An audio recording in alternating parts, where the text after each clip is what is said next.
नमस्ते जी, नमस्ते। क्या हाल चाल है आपके? सर जी हम तो बहुत अच्छे हैं, आप बताइएगा। हम भी बहुत बहुत अच्छे हैं, प्रेम से बोलेंगे राधे राधे। चलिए, बचे कुछ ही चैप्टर्स को भी निपटाते हैं। अब चैप्टर है आपका बैगेज का। क्या है बैगेज में? जब हम इंडिया के बाहर से, इसमें से क्वेश्चन आता है, this chapter is equally important. जब हम इंडिया के बाहर से इंडिया में आते हैं तो अपने साथ बहुत सारा अपना कुछ पर्सनल लगेज वगैरह लेकर आते हैं, शौक होता है हमें। तो यहीं पर हमें ऑन द वे ही एक डिक्लेरेशन फॉर्म दे दिया जाता है। उस डिक्लेरेशन फॉर्म को हम भर देते हैं कि हम अपने साथ क्या क्या कैरी करके ला रहे हैं। ठीक है। कभी कभी ऐसा भी होता है कि जहाज़ लैंड कर जाता है और हम यहाँ पर एयरपोर्ट पर आकर यहाँ पर वो डिक्लेरेशन फॉर्म होता है वो भर देते हैं।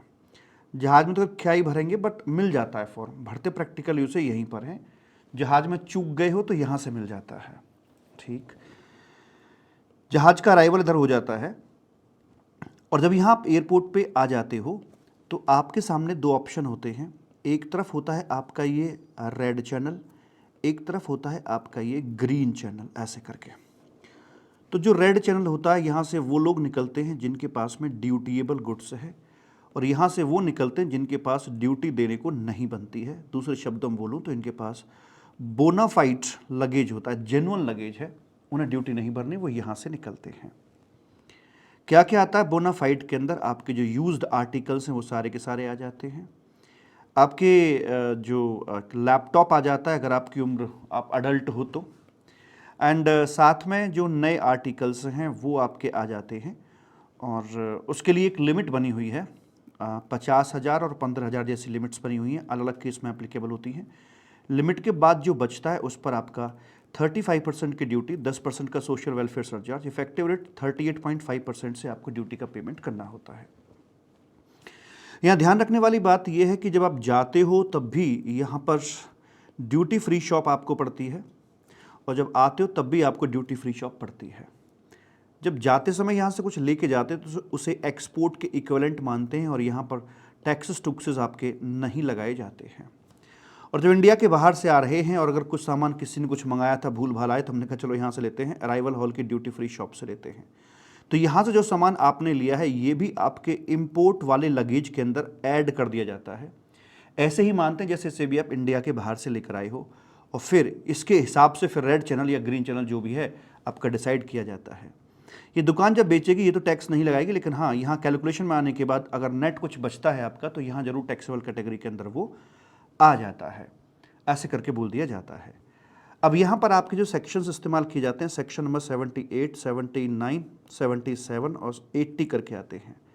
सेक्शन 77 के अंदर बात करता है कि आपको ये डिक्लेरेशन यहाँ पर देनी होती है, जिसे अगर हम अपने नॉर्मल इंपोर्ट एक्सपोर्ट से कंपेयर करें तो ये बिल ऑफ एंट्री जैसा ये डॉक्यूमेंट यहाँ पर होता है।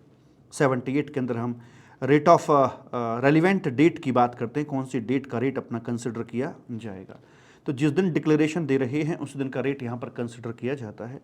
79 के अंदर आपके ये बोनाफाइड बैगेज आ जाते हैं, जिसमें हम ट्रैवल सवेनियर वगैरह जो भी स्मृति चिन्ह होते हैं उनको यहाँ पर काउंट कर लेते हैं। और सेक्शन 81 ये कहता है कि अगर आपके पास कोई किसी प्रकार का प्रोहिबिटेड गुड्स है या आपके पास में ड्यूटीएबल गुड्स है, ठीक है, तो फिर ऐसे गुड्स को आप, मतलब प्रोहिबिटेड है तो छुड़ा नहीं सकते, क्लियर नहीं करा सकते, और ड्यूटेबल है बट छुड़ाना नहीं चाहते हैं, तो आप इसे यहाँ क्लॉक रूम की जो सर्विसेज होती हैं, सामान घर की सर्विस होती हैं, वहाँ से रखवा सकते हैं। आप ट्रू डिक्लेरेशन देंगे कि आपके पास ऐसा गुड्स है, आप अपने आप को पकड़वा रहे हैं। अगर उन्होंने पकड़ा तो अंजाम कुछ और होगा, बट आपने ट्रू डिक्लेरेशन दिए, कहा कि इसे यहाँ पे रख दीजिए, जब वापस जाएंगे तो इसे ले जाएंगे। जब वापस जाते हैं तो जब जमा करते समय डिटेंशन रिसीट आपको मिलती है, वापसी के समय डिटेंशन रिसीट्स आप दिखाइएगा और अपने सामान को लेके वापस चले जाइएगा। आप नहीं ले जा सकते, आपके बिहाफ पर आपका एजेंट भी ये सामान कलेक्ट करके आपके पास तक ला सकता है। ये 4 सेक्शन में देखने को मिलते हैं। साथ में आपके रूल्स यहाँ पर आ जाते हैं, और रूल्स में खास तौर पे इस लिमिट के बारे में चर्चा करी गई है कि ये लिमिट्स आपकी क्या क्या और कैसे कैसे रहेंगी। ठीक, तो आइए पहले यहाँ तक का देखते हैं क्या लिखा है। Baggage rate 35%, social welfare surcharge आपका बनता है, इफेक्टिव रेट बन गया। इंपोर्टर को सेक्शन 77 में डिक्लेरेशन यहाँ पर देनी पड़ रही है भाई साहब जी, और ये काम करती है डिक्लेरेशन आपके बिल ऑफ एंट्री जैसा ये वर्क करके चलती है जी। ओके सर जी। और red channel if he has dutiable goods, और डिक्लेरेशन जो दी है वही रेट रेलिवेंट रेट होगा for the rate of duty के लिए। और बोनाफाइड बैगेज की अगर हम बात करते हैं सेक्शन 79 बताता है कि यूज्ड आर्टिकल्स लैपटॉप हो गया, न्यू आर्टिकल्स आपके इस लिमिट तक के चलेंगे। ठीक, अब बात करते हैं यहाँ पर बैगेज रूल्स आपके आते हैं। बैगेज रूल्स के अंदर क्या क्या दिया हुआ है, लिमिट्स दी हुई हैं, कुछ छोटी मोटी बातें यहाँ पर और दे रखी हैं। ये समरी नोट्स आपके अवेलेबल हैं crajkumar.com के फ्री रिसोर्स में। इस वीडियो के डिस्क्रिप्शन में भी आपको लिंक मिल जाएगा, वहाँ से भी आप ले सकते हैं। ये बुक पहली बार मैंने अभी बनाई है और दी बेस्ट बुक है, मतलब the best. Short title commencement 2016 में आपके ये आए थे, 1 अप्रैल को लागू हो गए थे। कुछ डेफिनेशन दे रखी हैं। फैमिली की परिभाषा, जो कि एक छत के नीचे रहते हैं और एक ही कुनबे खानदान के लोग हैं, उनको फैमिली बोल देते हैं। Includes all person residing in the same house and form part of same domestic establishment, एक ही खानदान के हैं। इन्फेंट का मतलब है ये क्या है sir, not more than 2 year, मतलब up to 2 year, up to 2 year, 2 साल तक का बच्चा, गोद का बच्चा, यानी कि इन्फेंट बुलाया जाता है। रेजिडेंट क्या है, जो नॉर्मली यहीं पड़ा रहता है वो रेजिडेंट है, हम और आप। टूरिस्ट कौन है, जो ज़्यादातर इंडिया में नहीं रहता है। अगर हम 12 महीने का पीरियड की बात करें तो यहाँ 6 महीने से ज़्यादा इंडिया में नहीं रहता है, उस व्यक्ति को हम टूरिस्ट के नाम से बुलाते हैं। पर्सनल इफेक्ट्स क्या हैं, जो हमारी डेली नेसेसिटीज़ को पूरा करते हैं, जरूरी चीज़ों को, मतलब दैनिक आवश्यकताओं की पूर्ति करते हैं, उनको ऐसे बोलते हैं। ये बात है आपके लिमिट आपकी 50,000 की मिलेगी एग्जम्पशन लिमिट, या फिर आपको 15,000 की मिलेगी, इसके बारे में अब हम बात करने वाले हैं जी। दूर से आ रहे हैं, अपने आ रहे हैं, दूर से अपने आ रहे हैं तो ये लगता है, और जब पास से अपने आ रहे हैं तो क्या लगता है। ये अपने का क्या मतलब है, अपने का मतलब है कि वो आपके इंडियन रेजिडेंट हैं, ठीक है, या फिर वो फॉरेनर जो कि रिजाइडिंग इन इंडिया हैं। जैसे नेपाल से बहुत सारे बच्चे यहाँ दिल्ली लक्ष्मी नगर में रहते हैं, उनको भी हम इक्वलेंट अपना ही मानते हैं। और अगर कोई इंडियन ओरिजिन का टूरिस्ट है, मतलब कहीं ना कहीं देखो इंडिया वर्ड आ रहा है, या तो इंडियन रेजिडेंट है, या फॉरेनर इंडिया में रह रहे हैं, या इंडियन मूल का व्यक्ति है और एज ए टूरिस्ट यहाँ पर आ रहा है, तो जहाँ इंडिया वर्ड आ गया वहाँ अपनापन आ गया। तो अगर ये दूर से आ रहे हैं, यहाँ आ रहे हैं, दूर से आ रहे हैं, तो इनको जो लिमिट दी जाएगी वो होगी भाई साहब, अच्छी खासी लिमिट है, 50,000 तक की लिमिट दी जाएगी। ठीक, और जो फॉरेन टूरिस्ट हैं सर, जो अपने नहीं हैं, फॉरेन ओरिजिन के टूरिस्ट हैं, फॉरेन ओरिजिन के टूरिस्ट में इंडिया कहीं नहीं आ रहा है, ये अपने नहीं हो सकते हैं। तो यहाँ पर जो लिमिट है वो है आपकी 15,000 की, एक 50,000 की और एक 15,000 की है। ये बोनाफाइड जो बैगेज के अंदर हमारे नए आर्टिकल्स होते हैं उसकी लिमिट होती है। Exemption limit in general including tourist of Indian origin 50,000 पर हेड है नए आर्टिकल्स पर, प्लस साथ में यूज्ड पर्सन इफेक्ट तो होते ही होते हैं और ट्रेवल सोवेनियर होते ही होते हैं। जो नए आर्टिकल्स हैं उनमें से 50,000 आपका एग्जम्प्ट हो जाता है। यूज्ड वगैरह जो होते हैं वो तो फिर विदाउट लिमिट आपके एग्जम्प्ट रहते ही रहते हैं। सिमिलरली इसके लिए 15,000 की लिमिट है, साथ में यूज्ड पर्सन इफेक्ट्स और ट्रेवल सोवेनियर्स यहाँ पर आ जाते हैं। इन्फेंट को क्या मिलेगा, इन्फेंट को पहले एक नए प्रोडक्ट के लिए भी एग्जम्पशन मिलती थी। तो माँ बाप क्या करते थे कि दारू की बोतल में लेके आने तो बच्चे के नाम पर क्लियर कराते थे ताकि कुछ ड्यूटी बच जाए। तो लॉ मेकर ने इन्फेंट की एग्जम्पशन खत्म कर दी, कहा कि यूज्ड पर्सन इफेक्ट वगैरह जो तुम्हारे डायपर वगैरह जो हैं जो पड़े हैं ना, वो भाई पुराने वाले यूज्ड वाले सिर्फ वही रहेंगे भाई। तुम्हारे अभी तुम होश ही कहाँ हैं जो तुम्हारे नाम पर कुछ नए प्रोडक्ट की एग्जम्पशन दे दे। रूट कैसा भी हो, चाहे बाई एयर आओ, वेसल आओ या लैंड रूट से आओ, आपका मोस्ट वेलकम है। हर जगह पर एग्जम्पशन काम करेगी। पूलिंग नहीं हो सकती, जैसे गाना है हम और तुम गर नहीं, मैं और तुम गर हम हो जाते, तो 50,000 की एग्जम्पशन मेरी है, 50,000 की एग्जम्पशन तुम्हारी है, तो क्या हम 1,00,000 का कैमरा क्लियर करा सकते हैं? जी नहीं। एक आइटम को एक ही व्यक्ति क्लियर करा सकता है, दो या अधिक व्यक्ति मिलकर एक आइटम को क्लियर नहीं करा सकते। आसान भाषा में कहूं तो ये मैं और तुम घर जाकर करना, यहां पर मैं और तुम मत होइए, ये एयरपोर्ट है। वन आर्टिकल क्लियर्ड बाय 2 और more persons jointly not allowed, exemption की पूलिंग संभव नहीं है। अब बात करते हैं कि आ तो अपने ही रहे हैं लेकिन पास से आ रहे हैं। ये पड़ोसी मुल्क से ही घूम फिर कर आ रहे हैं। नेपाल, भूटान, म्यांमार, क्या रे नेपाल भूटान म्यांमार से आ रहे हैं। तो जो लिमिट है यहाँ पर ये बदलाव है, बाकी जो का त्यों है, बस ये बदलाव है यहाँ पर। एक तो कि जो 50,000 की लिमिट थी वो 50,000 ना रहकर आपकी 15,000 यहाँ पर हो जाती है। दूसरा एक और बड़ा बदलाव यहाँ पर ये है कि लैंड रूट यहाँ पर अलाउ बिल्कुल भी नहीं है। क्यों सर जी? क्योंकि अगर लैंड रूट से एग्जम्पशन देने लगे तो लोग, बॉर्डर के आसपास रहने वाले लोग दुकानें खोल लेंगे भाई साहब, तो वो पॉसिबल नहीं है। तो खाना यहाँ खाएंगे, पानी वहाँ पिएंगे और लेके आ जाएंगे सामान और एग्जम्पशन क्लेम करेंगे। तो लैंड रूट यहाँ पर अलाउ बिल्कुल भी नहीं है। तो 15,000 की लिमिट हो गई, यूज पर्सनल फैक्ट्स हो गए अपने ट्रैवल सवेनियर, और जो आपके दूसरे वाले थे फॉरेन वाले, दोनों के लिए सेम है। अब तो यहाँ पे दोनों के लिए सेम दी गई है, क्योंकि पास से तो आ रहे हैं, कहाँ से दूर से आ रहे हैं। पूलिंग यहाँ पर भी संभव नहीं, वो वाली बात बोली गई है। ज्वेलरी के लिए 2 पैरामीटर्स चेक किए गए हैं, 20 ग्राम और 50,000 तक। अगर ग्राम बढ़ गए तो टैक्सेबल हो जाएगा, रुपया कीमत बढ़ गई तो टैक्सेबल हो जाएगा। पर तो कुछ समझ नहीं आती, आज भी इन्होंने 20 ग्राम मतलब 2 तोला, 1 तोले का रेट इन्होंने 25,000 का ले रखा है। कोई तरीका है बताओ? ये मतलब यहाँ अमेंडमेंट नहीं आनी चाहिए, दिखना नहीं चाहिए, दिखता नहीं क्या है? सोने का रेट पहुंच रहा भाई साहब, लाख को टच मार गया, लाख को पार करके शायद वापस लौट आया है, लाख के आसपास घूम रहा है, और आप क्या लेके बैठे हो? ये तो 50,000 की जगह अब तक 2 लाख के आसपास का होना चाहिए था, पर नहीं, पुरानी एग्जम्पशन है। 40 ग्राम से ऊपर ले आए क्वांटिटी वाइज या वैल्यू वाइज, लाख रुपए से ऊपर ले आए तो टैक्सेबल हो जाएगा ऊपर वाला अमाउंट, ठीक है। लेकिन आप जहां से आपके साथ प्ले करेगा वो इस कंडीशन से प्ले करेगा, वो पता क्या बोलेगा कि ये पति गया था पहले, पत्नी गई थी बाद में, अब दोनों इकट्ठे लौट के आ रहे हैं, तो पति का तो 1 साल पूरा हो रहा होगा, वो तो यहाँ पर क्वालिफाई कर जाएगा। लेकिन पत्नी का 1 साल पूरा नहीं करवाएगा क्योंकि पत्नी पीछे गई थी, तो उसके केस में ये रूल काम नहीं करेगा।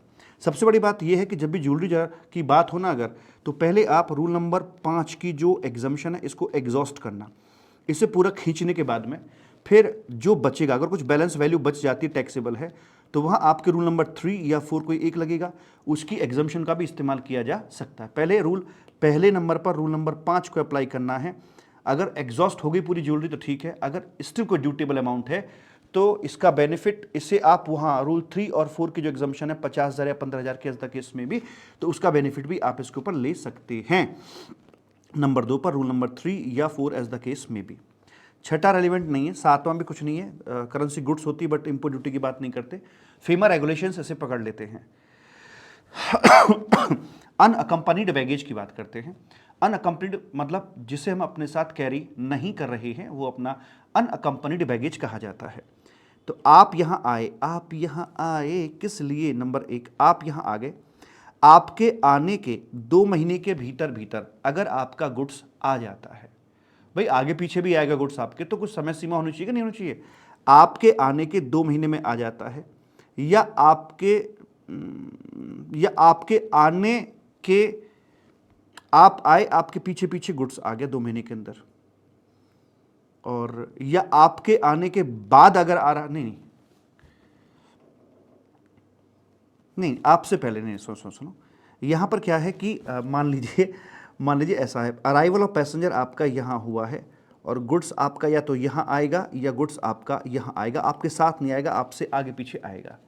तो नंबर 1 पर गुड्स आ गया है, गुड्स आपका यहाँ आ गया, तो गुड्स के आने के 2 महीने के भीतर आपको आना है, और आप पहले आ गए हैं, गुड्स बाद में आया, तो आपके आने के 1 महीने के भीतर गुड्स आपका वहाँ से डिस्पैच हो जाना चाहिए। हालांकि इसमें एक्सटेंशन दिया जा सकता है कि मान लो गुड्स पहले आ गया, आपके 2 महीने बीत गए, कोई बीमारी हुई थी या कोई और समस्या थी या कोई युद्ध छिड़ गया था, आप नहीं आ पाए, तो कोई समस्या थी तो एक्सटेंशन है, बट ये खींच खांच कर 1 साल तक भी हम इसको ले जा सकते हैं, और एक्सटेंशन यहाँ पर भी आपका दिया जा सकता है। तो मैक्सिमम ये 1 साल की यहाँ पर बात कर सकते हैं कि गुड्स के आने के 1 साल के अंदर अगर आप आ गए, स्टिल उसको हम अनअकम्पनीड बैगेज की तरह ट्रीट कर लेंगे, और आपके आ जाने के 1 महीने के भीतर गुड्स डिस्पैच वहाँ से डिस्पैच हो जाना चाहिए।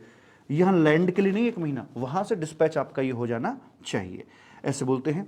और जो मेंबर ऑफ क्रू होते हैं तो उनके लिए हम दे रहे हैं भाई साहब, अगर वो ऑन ड्यूटी हैं तो 1,500 रुपये पर हेड की एग्जम्पशन यहाँ पर दे रहे हैं।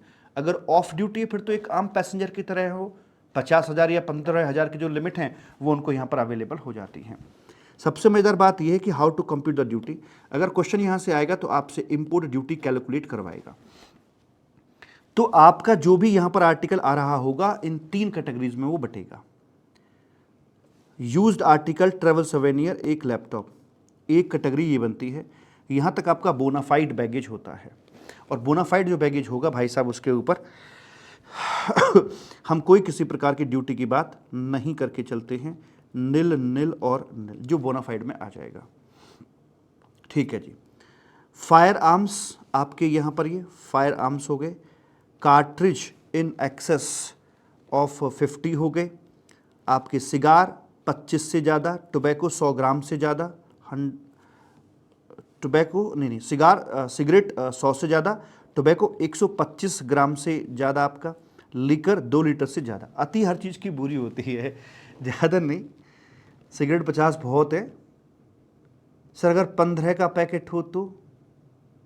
अब दूसरा बोलेगा 15 का नहीं आता, 10 के भी आते हैं, 15 के भी आते हैं, 20 के भी आते हैं, हर तरह का आता है। कुल स्टिक्स, पैकेट की बात नहीं कर रहे, स्टिक्स होने चाहिए, सिगरेट नम पीस की बात कर रहे हैं। शराब 2 लीटर से ज़्यादा कहते पी पाई है क्या? तो बेसिकली देखो, अगर आप लिमिट में ला रहे हो ना तो उसको ऐसे ट्रीट करते हैं जैसे कि आप सेल्फ कंजम्पशन के लिए लेकर आ रहे हो, और आप ज़्यादा लेके आ रहे हो। ये 10 लीटर शराब ले आए तो मरोगे 10 लीटर पी के, इसका मतलब आप इसका कुछ कमर्शियल एक्टिविटी करेंगे, आप इसे बेचने बाचने वाले हैं। तो इन मामलों के अंदर हम बोलते हैं कि भाई सुनो हमारी बात, इसको ना फिर हम उधर ले जाएंगे सीधा, नॉट कवरेबल अंडर जीएफए। और जो कोई भी चीज़ जीएफए में कवर नहीं होती है ना, तो उस पर पहली बात तो कोई एग्जम्पशन हम नहीं देते हैं, no exemption at all GFA में। जनरल फ्री अलाउंस में नहीं कन्वर्ट होगी। इंपोर्ट ड्यूटी का रेट उस पर 100% का आ जाता है। सोशल वेलफेयर सरचार्ज 10% होता है, और ये 110% की यहाँ पर बात हो जाती है। जबकि नॉर्मली जो जीएफए में कवर होता है उस पर 35%। पहली बात तो ये एग्जम्पशन मिल जाती है। यहाँ ये जो नेट प्राइस आएगा उस पर 35% की आएगा, 10% का सोशल वेलफेयर सरचार्ज आएगा।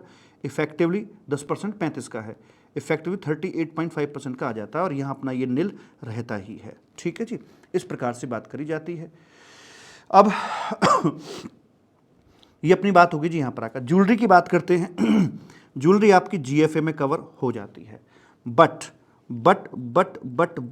उसमें पहले आप लगाना रूल नंबर 5, और यहाँ से बात ना बने तो अगर कुछ बैलेंस बचता है तो आप रूल 3 या 4 इस टेबल में यहाँ से डालेंगे लाकर। गोल्ड अदर देन ज्वेलरी आपका इस कैटेगरी में आता है। ठीक है जी, जो बार वगैरह के फॉर्म में होता है उस कैटेगरी में आता है। और इसके अलावा जो अदर आपके यूज्ड आर्टिकल्स लाइव वगैरह होते हैं वो सब अपने जीएफए के अंदर यहाँ आ जाते हैं। ठीक है, तो क्या जीएफए में आएगा, क्या नहीं आएगा? शराब 2 लीटर तक हुई तो यहाँ आ जाएगी। टोबैको 125 ग्राम तक हुआ तो जीएफए के अंदर फॉल कर जाएगा। देखो, अगर लिमिट में है, ये जो सारी चीज़ें आप देख रहे थे, यहाँ जो चीज़ें देख रहे थे, अगर ये वाली चीज़ें आपकी लिमिट में हैं तो यहाँ आ जाएंगी, और लिमिट से बाहर हैं, सर 5 लीटर शराब लेकर आए तो फिर वो लिमिट से बाहर है, फिर आपकी वो यहाँ पर रखवा दी जाएगी। लिमिट से एक्सीड करता तो भैया फिर इधर साइड में आपको यहाँ जगह नहीं मिलेगी, फिर तो आप कमर्शियल एक्टिविटी करने के लिए लेकर आए हो, ऐसे बोल दिया जाएगा। तो ये टेबल बहुत काम की है, इसी से आपका क्वेश्चन सॉल्व किया जाएगा। तो ऐसे आप 3 कॉलम बना लें, जब भी आपके सामने क्वेश्चन आए तो लिखते चले जाएं, और सामने इसमें जो भी फिगर डालते चले जाएं, और एट द एंड यहाँ नील, यहाँ 38.5%, और इस पर 110% जैसी बात अपनी कर ली जाती है। इस तरीके से आपका ये चैप्टर छोटा सा यहाँ पर आकर बाबू मेरे कंप्लीट हो जाता है। प्रेम से बोलेंगे राधे राधे। अब स्वागत है आपका एक बार फिर से इंपोर्ट एक्सपोर्ट बाय पोस्ट के चैप्टर में। 1 पेज का चैप्टर है आपका। क्या होता है सर यहाँ पर, मैं आपको समझाता हूँ। देखो, होगा यहाँ पर ये कि देखो यहाँ पर ना मैं लाइन डाल दूँ इस पर। आपको रिवाइज भी ऐसे ही करना है, रफली पेन चलता रहे, क्योंकि पेन तब तक नहीं चल सकता जब तक एक्चुअल में वो चीज़ आपके दिमाग में नहीं आई है। रफली पेन चलता रहे। बात कर रहे हैं इंपोर्ट बाय पोस्ट को लेकर, ठीक है। तो ये हो गया जी। तो ऐसे करके ये मेरा इंडिया है, और हम देख रहे हैं इंडिया के आसपास ही घूम रहा है आपका पूरा कस्टम लॉ। और भाई साहब यहाँ है आपका ये एक्सपोर्टर बाबू, इधर होता है। तो यहाँ से ये जब कोई इंडिया से मान लीजिए कोई पार्सल की डिमांड आई थी और वो बाई पोस्ट अपना भेजा जाना है, तो यहाँ से ये जाता है फॉरेन, फॉरेन पोस्ट ऑफिस के अंदर ये जाता है, यानी इंटरनेशनल पोस्ट का जो पोस्ट ऑफिस होगा ये वहाँ पर जाएगा। ठीक, यस सर। एंड वहाँ पर पहुँचने के बाद फिर क्या होगा, बाबूजी से ना यहाँ पर पोर्ट पर लाया जाता है। ओके, एंड पोर्ट पर लाने के बाद इसे मान लीजिए आपने ये जहाज़ में रख दिया है, कोई सा भी जहाज़ हो, यहाँ पर मान लो वेसल में आ रहा है ये पार्सल, तो यहाँ इंडिया पहुँचेगा। और इंडिया पहुँचने के बाद सबसे पहले मैं बताऊँ, इसमें आपका जो सेक्शन नंबर 30 के अंदर इंपोर्ट मैनिफेस्ट होती है उसमें भी इसका जिक्र आ जाएगा। और सेक्शन 31 जो अपना होता है ना, जिसमें हम बोलते थे कि भाई एंट्री इनवार्ड चाहिए होती है, अनलोडिंग परमिशन चाहिए होती है, तो नॉर्मली ये MBA HP के लिए आपकी एप्लीकेबल नहीं होती। मेल बैग्स और बैगेज, पेरिशेबल एनिमल्स और हजार्डस गुड्स के लिए एंट्री इनवार्ड की ज़रूरत नहीं होती। ये आर्टिकल्स आपके without seeking entry inward unload कराए जा सकते हैं। आपका गुड्स यहाँ पर आता है, सर आप घर कहाँ है? घर हमारे यहाँ पर है, ठीक है जी। यहाँ आ गया, मान लीजिए मुंबई कस्टम पोर्ट पर ये आ जाता है। उसके बाद फिर इसे ले जाया जाता है, भाई साहब ड्राई पोर्ट ले जाते हैं, यहाँ से रेल में जाता है माल। और क्या इस मूवमेंट पर ड्यूटी का पेमेंट करना? नहीं, ड्राई पोर्ट पर ले जाया जाता है। जैसे मान लीजिए तुगलकाबाद रेलवे स्टेशन पे आ जाता है। फिर मान लीजिए या दिल्ली में मैं दिल्ली NCR में रहता हूँ, तो दिल्ली के अंदर जो फॉरेन पोस्ट ऑफिस है, इनकी वैन यहाँ पर जाती है और वैन यहाँ से इस सामान को लेकर फॉरेन पोस्ट ऑफिस इंडिया के में ला के रख देती है। यहाँ पर दो लोग मिलेंगे, एक पोस्ट मास्टर होगा भाई साहब और एक होगा कस्टम का अधिकारी। आपका जो भी कस्टम वाला काम है, असेसमेंट वगैरह का, वो सब आपका यहीं पर कराया जाता है पोस्ट ऑफिस के अंदर। तो जो भी पार्सल वगैरह इंडिया के बाहर से आए हैं वो इसके कंट्रोल में यहाँ आते हैं और फिर ये इस कस्टम अधिकारी को तमाम प्रकार की डॉक्यूमेंटेशन वगैरह बनाकर देता है कि ये आया, ऐसे आया, वैसे फलाना ढिमका जो भी आया है। फिर यहाँ पर जो कस्टम अधिकारी है, इसका काम हो डॉक्यूमेंटेशन पाने के बाद में इनका असेसमेंट कर देता है। And now parcels are ready to move, यहाँ पर ये होते हैं। तो फिर यहाँ पर कौन होता है? जो टेरिटोरियल पोस्ट मास्टर है, वो पोस्टमैन है, वो अपना आएगा और ले जाके मेरे घर तक वो पहुँचता है, टिंग टोंग घंटी बजाता है। जो भी इम्पोर्ट ड्यूटी इसको प्रोसेस करी गई थी वो ड्यूटी मुझसे कलेक्ट करेगा और कलेक्ट करके वापस यहाँ कस्टम्स के दायरे में लाकर वो रख देता है। यहाँ पर आकर मैं बताऊँ आपको भैया जी, लाइक ये जो डॉक्यूमेंटेशन यहाँ पे करी जा रही है, डॉक्यूमेंटेशन की डेट ही आपकी रेलिवेंट डेट बन जाती है। जब ये सूचना दी जा रही है, यही डेट होगी रेलिवेंट डेट। इसी डेट का रेट ऑफ ड्यूटी भी कंसिडर किया जाता है। लेकिन कभी कभी क्या होता है कि ये जो इन्फॉर्मेशन है कि आपका पार्सल आ रहा है और ये डॉक्यूमेंट्स वगैरह ना एडवांस में दिलवाए जा सकते हैं, कि मैंने जाके खुद बोल दिया भाई साहब देख लो पार्सल आ रहा, फटाफट क्लियरेंस चाहिए, तो आप फॉर्मेलिटी जो आपकी बनती है वो पूरी कर लो। और यहाँ पर वेसल की जो अराइवल की तारीख है वो विच एवर इज़ लेटर, जो भी दोनों में बाद में होता है वो डेट आपकी फिर यहाँ पर रेलिवेंट डेट बना दी जाती है, ऐसे बोलते थे हमारे, ठीक है। दूसरा एक और बात बताऊँ, जब यहाँ ये डॉक्यूमेंटेशन वगैरह का काम चल रहा था तो कुछ पार्सल को स्टिल यहाँ पर होल्ड पे भी डाला जा सकता है कि थोड़ा और डीप जाना है, उसके बाद इसको देखेंगे। होल्ड पे क्यों डाल सकते हैं? हो सकता है कि यहाँ पर कोई मिस डिक्लेरेशन दे रखी हो या नॉन डिक्लेरेशन, या फिर लगता है कि यार भाई इसमें कुछ है, मतलब कोई डाउटफुल मैटर आ रहा है किसी भी तरीके से, तो होल्ड पर डालेंगे। यहाँ बुलाया भी जा सकता है भाई क्या, कैसे, क्यों। उसके बाद अगर सब कुछ ओके निकलता है तो ठीक है, नहीं तो उसको सीज यहाँ पर कर दिया जाता है। बस यही है आपका चैप्टर, निपट गया। इम्पोर्ट बाई पोस्ट का चैप्टर यही था। सेक्शन नंबर 83 करके भाई साहब, rate of duty and tariff valuation in respect of goods imported exported by post और कुरियर। कुरियर के लिए भी सेम प्रोविजन है, वहाँ पर फॉरेन पोस्ट ऑफिस की बजाय इंटरनेशनल कुरियर टर्मिनल्स अपने आ जाते हैं। इन केस ऑफ इंपोर्ट अगर हम बात करते हैं तो the rate of duty and tariff value shall be taken on the date on which postal authorities और द ऑथराइज्ड कुरियर प्रेजेंट करता है list of goods for assessment of duty to the proper officer, मतलब custom officer को कहाँ पर दे रहा है? ये फॉरेन पोस्ट ऑफिस के अंदर दे रहा है, FTO में, ठीक। उसके बाद आगे क्या?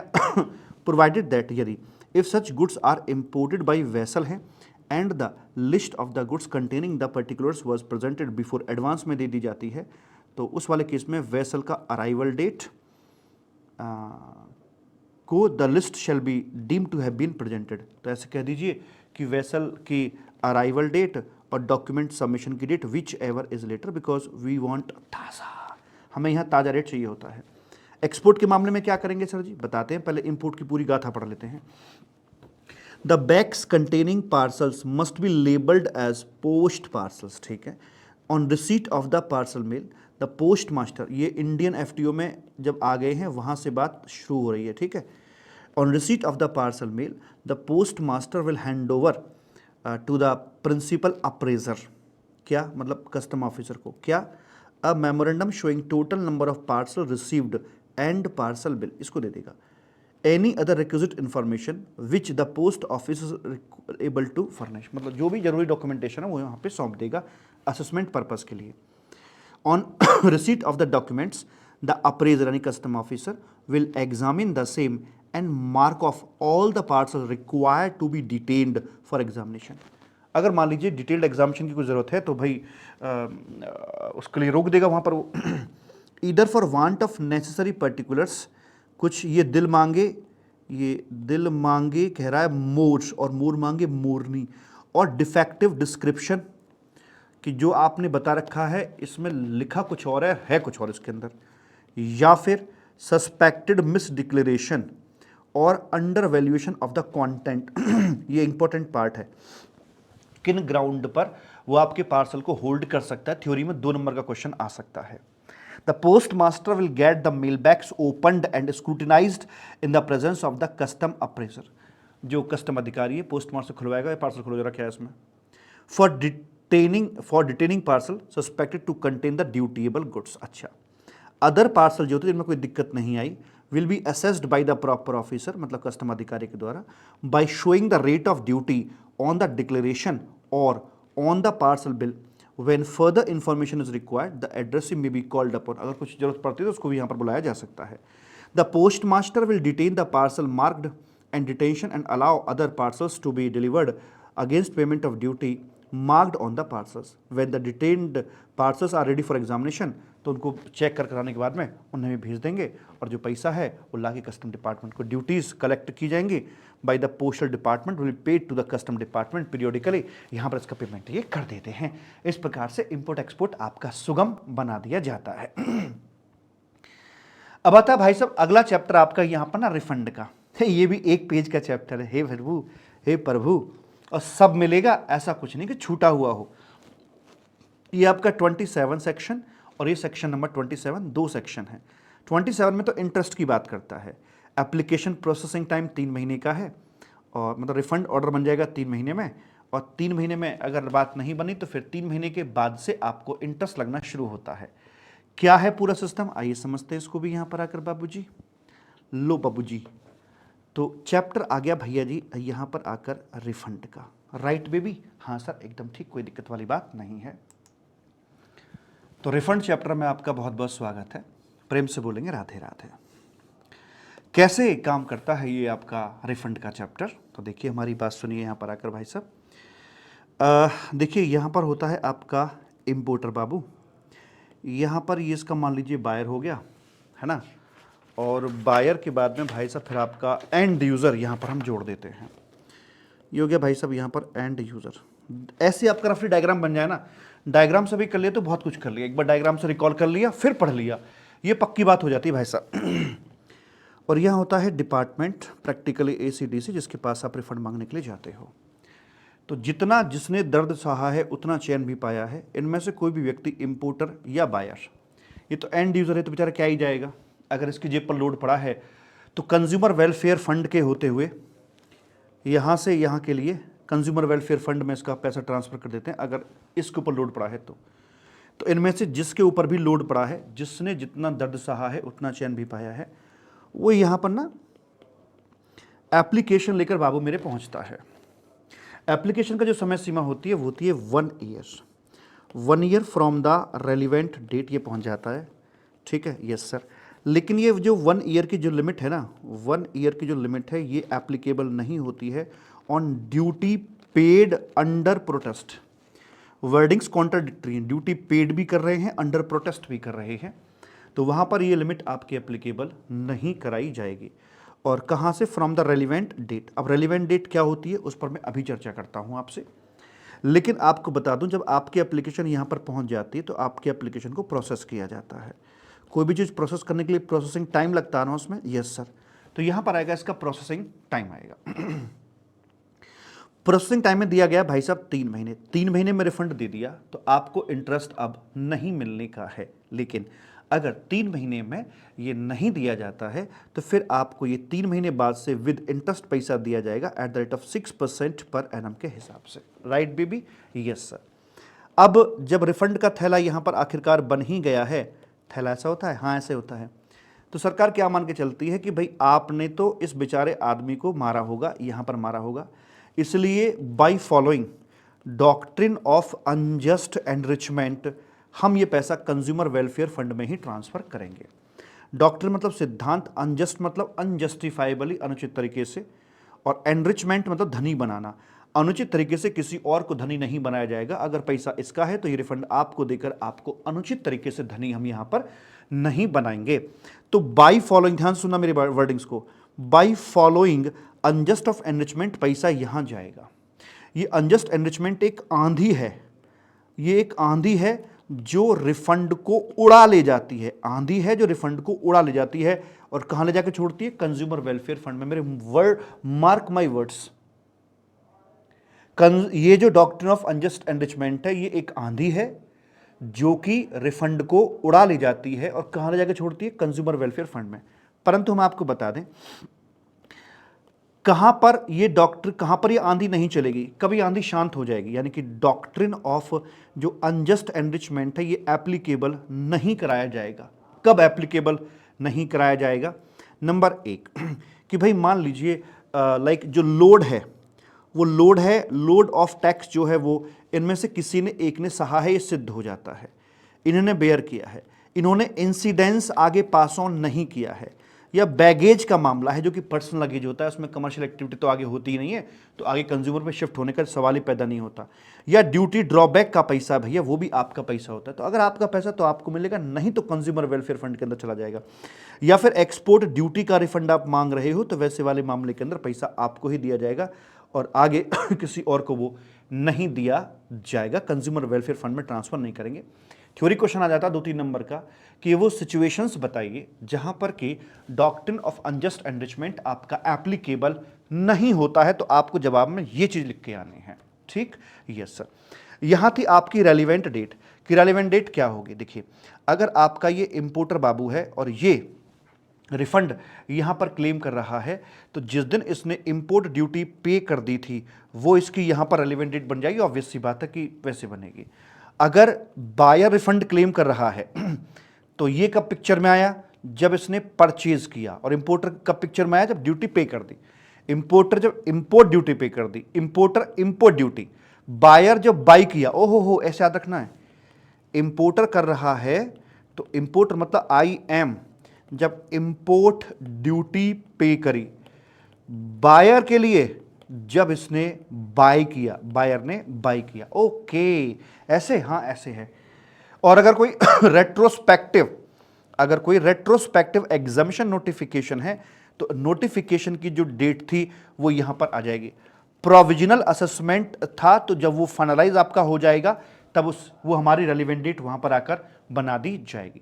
तो सीधा सिद्धांत यही है, इंपोर्टर या बायर जो भी जाएगा अपनी एप्लीकेशन 1 साल के भीतर भीतर लेके जाएगा रेलिवेंट डेट से, ठीक है। लेकिन ड्यूटी पेड अंडर प्रोटेस्ट पर ये आपकी एप्लीकेबल नहीं होती है, लिमिट, और 3 महीने प्रोसेसिंग टाइम है। उसके बाद में फिर ब्याज लगना शुरू हो जाएगा। आंधी चलती है, उड़ा ले जाएगी कंज्यूमर वेलफेयर फंड में। लेकिन अगर आपको आंधी को रोकने की ताकत है तो सिद्ध कीजिए लोड आपके ऊपर आया है। बैगेज का मामला, ड्यूटी ड्रॉबैक का मामला, एक्सपोर्ट ड्यूटी पे कर रखी है, लोड आपने पास ऑन नहीं किया है तो पैसा आपको दिया जाएगा। रेलेवेंट डेट इंपोर्टर के लिए इंपोर्ट ड्यूटी पेमेंट की डेट, बायर के लिए बाय करने की डेट, प्रोविजनल टू फाइनल तो फाइनलाइजेशन की डेट, रेट्रोस्पेक्टिव एग्जम्पशन नोटिफिकेशन तो एग्जम्पशन नोटिफिकेशन की डेट, ये आपकी यहाँ रेलेवेंट डेट बना दी जाती हैं।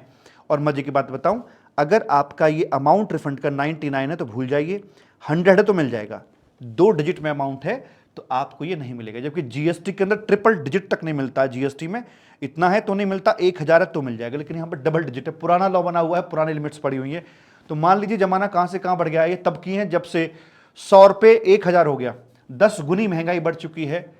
आज 1000 रुपये की पावर जितनी है, किसी जमाने में 100 रुपये की जब पावर हुआ करती थी। ये ऐसे देखिए, आज सोना लाख रुपया है, तो जब सोने का रेट 10,000 का था तब का आपका मोटा मोटी ये प्रोविजन यहां पर बना हुआ है। पढ़ के देखते हैं section number 27। Any person claiming refund of any duty और इंटरेस्ट। अच्छा, ड्यूटी और इंटरेस्ट का मतलब क्या हो गया? कभी कभी हम इंपोर्ट ड्यूटी भरते हैं और लेट भरने के चक्कर में हमारा इंटरेस्ट भी चला जाता है एक्स्ट्रा। तो सपोज कीजिए हमने यहाँ पर 10,000 की हमारी ड्यूटी पे करी और 1,000 रुपये का हमारा ब्याज चला गया, 11,000 हमने पे कर दिया। पता लगा भाई साहब थोड़ा ज़्यादा पे कर दिया, ये तो 9,000 था, तो 9,000 तो ये भी करस्पॉन्डिंगली 9 से बनता अपना, तो 100 रुपया ये और 1,000 रुपया ये, तो इस तरह से 1,100 रुपये का हमारा रिफंड क्लेम यहाँ पर जाएगा। Any person claiming refund of any duty और इंटरेस्ट पेड बाई हिम या बॉन्ड बाई हिम, ये इंपोर्टर के एंगल से लिखा गया है, ये आपका बायर के एंगल से लिखा गया है। May make an application ACDC को 1 साल के भीतर भीतर फ्रॉम द रेलिवेंट डेट। 1 साल की लिमिट एप्लीकेबल नहीं होगी अगर ड्यूटी पेड अंडर प्रोटेस्ट है तो। Small amount not refunded less than 100 है, यानी 99 तक का तो नहीं मिलेगा, भूल जाओ। The application shall with such documentary evidence के साथ जाएगी। इट इज क्वाइट ऑब्वियस यार कि हाँ, लोड आप ही के ऊपर जस्टिफाई करना पड़ेगा। अगर डॉक्ट्रिन ऑफ अनजस्ट एनरिचमेंट की आंधी को रोकना है तो ये काम करना पड़ेगा। रेलिवेंट डेट क्या होगी? इंपोर्टर के लिए इंपोर्ट ड्यूटी पे करने की डेट, बायर के लिए बाय करने की डेट, रेट्रोस्पेक्टिव वो वाली डेट आ गई, provisional to financial date, other judgment वगैरह थ्रू आया है तो जजमेंट की डेट यहां पर आ जाती है। गवर्नमेंट प्रज्यूम करती है दैट बर्डन ऑफ टैक्स आपने पास कर दिया होगा और वो डॉक्ट्रिन ऑफ अनजस्ट एनरिचमेंट को फॉलो करते हुए कंज्यूमर वेलफेयर फंड में ले जाते हैं। लेकिन आप रोक सकते हो, कहां पर ये एप्लीकेबल नहीं होगा? अगर लोड आपने सहा है, बैगेज का मामला, ड्यूटी ड्रॉबैक्स, एक्सपोर्ट ड्यूटी, ये मामले हैं, तो भैया फिर तो नहीं होगा, फिर तो पैसा आपको ही दिया जाएगा। 3 महीना प्रोसेसिंग टाइम है, वरना 6% का ब्याज लगा दिया जाएगा। 3 बार रिवाइज करा दिया मैंने आपको, ये 3 बार पता है। हाँ जी, प्रेम से बोलेंगे राधे राधे। अब स्वागत है आपका एक और चैप्टर में, नाम है इसका क्लासिफिकेशन ऑफ गुड्स। जैसे हम लोग GST में पढ़ते हैं ना, कंपोजिट सप्लाई और मिक्स्ड सप्लाई, अंडर सेक्शन 8 में देखते हैं कि इनका क्लासिफिकेशन कहाँ और कैसे किया जाएगा, तो बस उसी का करस्पॉन्डिंग चैप्टर आपका यहाँ पर है। वैसा ही क्लासिफिकेशन ऑफ गुड्स को लेकर सारा गेम खेलता है इस बात के ऊपर कि कस्टम टैरिफ एक्ट 1975 के अंदर हजारों की तादाद में कॉमोडिटीज़ के नाम दे रखे हैं। अब सबको हजारों की भीड़ में से किसी एक को ढूंढना हो तो कैसे ढूंढे, तो इसलिए सबके ना अलग अलग यूनिक डिजिटल कोड दिए हुए हैं। 8 डिजिट का कोड होता है और उसके आगे उसके रेट लिखे होते हैं। तो हमें इस चैप्टर में ये नहीं देखना किस पे रेट ऑफ ड्यूटी क्या लगेगा, रेट के पीछे नहीं भागना भाई साहब ना, आपको भागना है कोड के पीछे, किस कोड में क्लासिफिकेशन जाएगा। अब ये कहाँ जाएगा, ये तो वहीं रहेगा ना, कोड के सामने ही मिलेगा। इसी तरीके से आप अपनी हेल्थ को ध्यान दो, अपने कर्मों पे ध्यान दो। रिजल्ट तो अपने आप आएगा। रिजल्ट क्यों नहीं आएगा? रिजल्ट उसके सामने रखा होता है, पर हम करते क्या है, हम रिजल्ट पे ध्यान देते हैं, कर्मों पे ध्यान देते, चलते उल्टा है। खैर, अब यहां पर आकर तो हमें इस पे जाना है, ठीक है। पहले जो 2 डिजिट होते हैं ना, ये वाले, इनको बोलते हैं हम लोग चैप्टर। पहले जो 4 डिजिट होते हैं ना, इन चारों को मिलाकर बुला देते हैं हम लोग हेडिंग। शुरू के जो 6 डिजिट होते हैं ना, इनको मिला के बोलते हैं सब हेडिंग, और 8 को मिला के बोलते हैं टैरिफ कोड या टैरिफ आइटम कोड, ऐसे बोल दिया जाता है, ठीक। तो हमें यहाँ पर करेक्ट क्लासिफिकेशन ही करना है, क्या बोलते हैं। और ये जो पैटर्न तैयार किया गया है ना, ये HSN बेस्ड है, हार्मोनाइज सिस्टम ऑफ नॉमेनक्लेचर इसे बोलते हैं। Custom tariff classification involve determining the heading और सब हेडिंग, रेट की बात नहीं कर रहा, डिटरमिन करना हेडिंग या sub heading under which a particular product is to be classified या कैटेगराइज्ड। इट इज असेंशियल, ये जरूरी है, due to vast variety of goods, इतने हजारों यार, इंपोर्टेड और export goods from India. The Indian custom tariff is based on the harmonise system of nomenclature, HSN पर based है, developed by the WCO। 8 digit का कोड यहां पर use किया जा रहा है फॉर एक्यूरेट क्लासिफिकेशन के लिए, ठीक है जी। तो ये बता दिया कि पहले तो आपके बताएं फर्स्ट शेड्यूल कंप्राइजिंग 98 चैप्टर्स और इसमें 21 आपके सेक्शंस यहाँ आते हैं। तो सेक्शंस बटे होते हैं आपके चैप्टर्स में, chapter heading, heading, sub heading and आगे तक टैरिफ कोड में चले जाते हैं, ठीक। पर हमारे जो कोडिंग सिस्टम है ना, ये चैप्टर से शुरुआत होता है, इसके पीछे सेक्शन है उसको नंबरिंग में नहीं लेता है। तो कैसे करें, हमारे पास में यहाँ जनरल इंटरप्रिटेटिव रूल्स हैं, 6 रूल का सेट है, उन रूल्स की मदद ली जाती है अगर हम क्लासीफाई करने में कहीं कोई कन्फ्यूजन आती है तो सबसे पहला नियम ये दिया गया है रूल नंबर 1 के अंदर कि सुनो हमारी बात, जो है जैसा है उसमें देखो रेलिवेंट सेक्शन, क्या देखना है आपने, रेलिवेंट सेक्शन देखो, उसमें जो रेलिवेंट आपका चैप्टर बनता है उसमें ढूंढो और रेलिवेंट हेडिंग के पास में जाइए। इस रेलिवेंट करते में क्या आपको कहीं कोई कन्फ्यूजन आ रही है, नहीं तो यहाँ जाके मिलना, यहाँ बात करेंगे आपसे हम, ओके अच्छी बात है, लेकिन यहाँ पहुँचो आप। अगर कन्फ्यूजन आ रही है तो बताइए क्या कन्फ्यूजन है। तो कन्फ्यूजन आ सकती है कि भाई ऐसे करके कि कभी कभी कुछ चीज़ें प्लस प्लस हो जाती हैं, कभी चीज़ें माइनस माइनस हो जाती हैं। मतलब ये कि जो कस्टम टैरिफ एक्ट के अंदर दिया हुआ है ये हेडिंग दी हुई है, इसके सामने प्रोडक्ट इसका दिया हुआ है, लेकिन मैं जो इंपोर्ट कर रहा हूं वो इससे एग्जैक्ट मैच नहीं होता, कुछ आड़ा तिरछा थोड़ा बहुत ऊपर नीचे है। कैसे, जैसे मान लीजिए यहां पर दे रखा है फैन और फैन का रेट है भैया इतना, लेकिन मैंने जो इंपोर्ट किया है वो फैन किया है लेकिन विदाउट रेगुलेटर किया है। क्या किया है, विदाउट रेगुलेटर मैंने उसे यहां पर बाबू मेरे इंपोर्ट किया है, यानी कि कुछ कमी है। या कैलकुलेटर विदाउट सेल किया है तो कुछ कमी है, कुछ अधूरापन है, कुछ माइनस है, कुछ शॉर्टन है। तो क्या रेगुलेटर के बिना फैन को, इसमें मोटर और ब्लेड हैं, क्या मैं उसे अभी भी फैन कह सकता हूं कि नहीं कह सकता? यस, थोड़ी बहुत कमी है चलेगी, थोड़ी बहुत कमियां सब में होती हैं चलेगी, कोई दिक्कत वाली बात नहीं है। मैं इस अधूरे को भी, अधूरा है पर पूरा है, पूरा कहे जाने योग्य है, तो ऐसे अधूरे को अधूरा नहीं पूरे की तरह क्लासिफाई किया जाएगा और कंप्लीट फैन की तरह ही हम उसे क्लासिफाई करके चलेंगे। सिमिलरली कैलकुलेटर विदाउट सेल को स्टिल कैलकुलेटर ही बोला जाता है और उसको भी कैलकुलेटर जो विद सेल वाली हेडिंग है उसी के अंदर क्लासिफाई कर दिया जाएगा। कुछ प्लस प्लस हो तो, जैसे मान लीजिए फ्लेवर्ड मिल्क का रेट दे रखा है भाई साहब, यहां इसका कोड दे रखा है और यहां इसका रेट दे रखा था ऐसे करके, और फ्लेवर्ड मिल्क का कॉम्पोजिशन था जिसमें मिल्क था प्लस फ्लेवर था प्लस शुगर था। मैंने जो इंपोर्ट किया वो क्या किया, milk plus flavour plus sugar. बाजार में टिकना है तो कुछ अलग तो करना पड़ेगा ना भाई मैंने, तो मैंने क्या किया भैया जी, मैंने इसके अंदर आकर जोड़ दी विटामिन। हाँ, मेरे फ्लेवर्ड मिल्क में विटामिन भी हैं अलग अलग तरीके with added minerals and vitamin. तो अब मैंने कुछ एक्स्ट्रा कर दिया, समथिंग एक्स्ट्रा। तो सवाल ये उठता है कि मेरे पास रेट तो इसका था, तो कि समथिंग एक्स्ट्रा कोई अलग से रेट है नहीं, तो क्या इसको भी इसमें क्लासिफाई कर देंगे? The answer is yes. In short अगर हम बात करें कि जो कस्टम टैरिफ एक्ट में दे रखा है वो ये है, लेकिन हम जो लेकर आए हैं वो थोड़ा सा प्लस है या थोड़ा सा माइनस है, ज़्यादा गैप नहीं है, थोड़ा बहुत ऊपर नीचे है, तो उसे हम इसी के साथ ही क्लासिफाई करके चलेंगे। ऐसा बताया रूल नंबर 2 ने। अधूरा है पर पूरा है, अनअसेंबल टूटा फूटा पर फिर भी जुड़े हुए के समान है, वैसे करके है। आगे आता है कभी कभी हमें ना भगवान देता छप्पड़ फाड़ के देता है। अब तक एक हेडिंग ना मिल रही थी क्लासिफाई करने के लिए, जबरदस्ती उसमें डाला, लेकिन कभी कभी दो मिल जाती हैं एक दे रखी थी हेडिंग प्लास्टिक आर्टिकल्स को लेकर और एक दे रखी थी सूटकेस को लेकर। मैंने प्लास्टिक का सूटकेस, मैंने प्लास्टिक का सूटकेस इंपोर्ट किया, तो ये प्लास्टिक आर्टिकल्स में भी क्लासिफाइबल है, सूटकेस में भी क्लासिफाइबल है। अब मैं किधर जाऊं, दो राहे पर आकर खड़ा हो गया। तो ऐसे में हमें क्या करना है कि जो भी आपके लिए मोस्ट स्पेसिफिक है उसमें जाना, तो यहां सूटकेस वाले हेडिंग के अंदर क्लासिफाई कर दिया जाएगा। रेट तो अपने आप मिल जाएगा, उसके सामने रेट की टेंशन नहीं भाई साहब, कर्म करना है बस।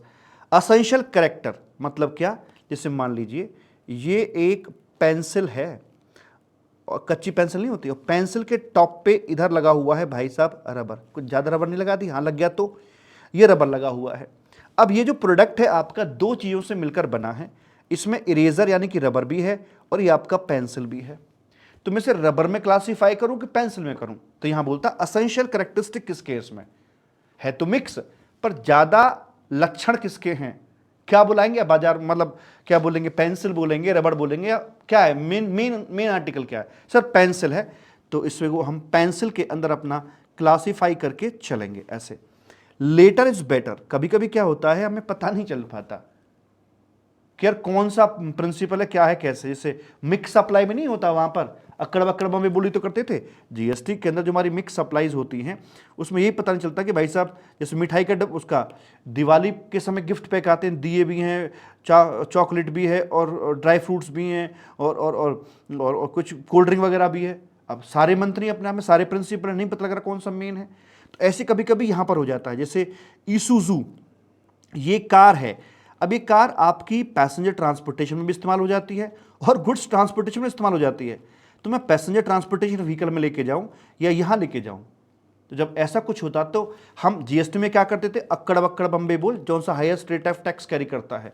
यहां पर हमने कहा कि हम टैक्स की तो बात ही नहीं करेंगे, जो हाईएस्ट नंबर ऑफ हेडिंग है, जो हेडिंग का नंबर ज्यादा, जैसे मान लीजिए एक हेडिंग है 4010 और एक है 8701, तो बड़ा नंबर कौन सा है, ये। तो जोन सी हेडिंग का बड़ा नंबर होगा उसमें हम इसे हेलो क्लासीफाई करके चलेंगे, ऐसे बोल दिया जाता है। ठीक साहब, फिर आते हैं मोस्ट अकिन के ऊपर आ जाते हैं। रेलवे कोच की बात करते हैं, सीट और बेड, एक दे रखा है 9401, एक हेडिंग दे रखा है 9402 करके दे रखा है। इसमें स्पेशल, इसमें आपकी स्पेशल टाइप की दे रखी हैं सीट्स, जैसे कि मेडिकल वाली सीट, ऑपरेटिंग टेबल टाइप्स जो सीट्स चेयर्स होती हैं, बार्बर की चेयर डिफरेंट टाइप की होती है, डेंटल वाले की चेयर अलग तरह की होती है, तो स्पेसिफिक दे रखी हैं बस। रेस्ट ऑफ द वो आपकी यहां दे रखी हैं। तो आपकी जो रेलवे की सीट्स या जो बेड हैं, ऊपर वाली बेड होती है, बीच वाली बेड होती है, और निचले वाली जो होती है वो सीट होती है, सीट कम बेड होती है, दोनों होती है। तो ऐसे में उसे हम कहाँ स्पेसिफिक जो कुर्सियों के नाम रखे वहां तो क्लासिफाई हो नहीं सकती, इन जनरल लेकर जाएंगे, मतलब दोनों में जो इसके सबसे करीबी मामला हो उसमें इसे क्लासिफाई कर दिया जाता है, और इन सभी से पास होते हुए यहां पर आ जाता है। यहां क्या है, ऊपर से ये आ गए थे, इधर से ये आगे घूमते घामते हुए बाईपास से होके आ रहे हैं, ट्रैफिक था वहां पर। तो अब बोलते पैकिंग मटेरियल के लिए, बोलते पैकिंग मटेरियल अगर आपका नॉन रिटर्नेबल है तो डेफिनेटली वो मेन प्रोडक्ट के साथ ही क्लासीफाई किया जाएगा। जैसे मान लीजिए आपने 9 लखा हार परचेज किया है, तो उसके लिए जो बॉक्स आएगा वो इसके हिसाब से ही शेप्ड होगा, इसके हिसाब से डिजाइंड होगा, नेकलेस के हिसाब से ही ड्यूरेबल होगा, नॉन रिटर्नेबल होगा, सारी खूबियां होंगी, वापस नहीं जाएगा। तो हम इस बॉक्स का पैकिंग मटेरियल का अलग से क्लासिफिकेशन नहीं करेंगे, जो इसके अंदर मेन प्रोडक्ट है उसी के साथ बॉक्स को भी शामिल किया जाएगा, ऐसे करके बोल देते हैं। या मान लीजिए कैमरा खरीदा आपने तो उसके साथ लेदर का केस आता है, कोई म्यूजिकल इंस्ट्रूमेंट लिया उसके साथ केस आता है, वापस लौट के नहीं जाता है, नॉन रिटर्नेबल होता है, स्पेशली शेप्ड होता है टू कंटेन दैट प्रोडक्ट। तो ऐसे पैकिंग मटेरियल को मेन प्रोडक्ट के साथ ही क्लासिफाई करके चलेंगे, ना कि उसको अलग से देखा जाएगा। प्रेम से बोलेंगे राधे राधे, ठीक है जी। अच्छा जी, तो यहां तक करते करते इधर आ जाते हैं। अब मान लीजिए हम एक सही हेडिंग पर तो पहुंच गए हैं, ये सपोज करो 0401, ये हमारा सही हेडिंग चुन के आ गया, या तो मिल नहीं रहा था या दो मिल रहे थे या कोई समस्या थी, यहां तक हम आ गए।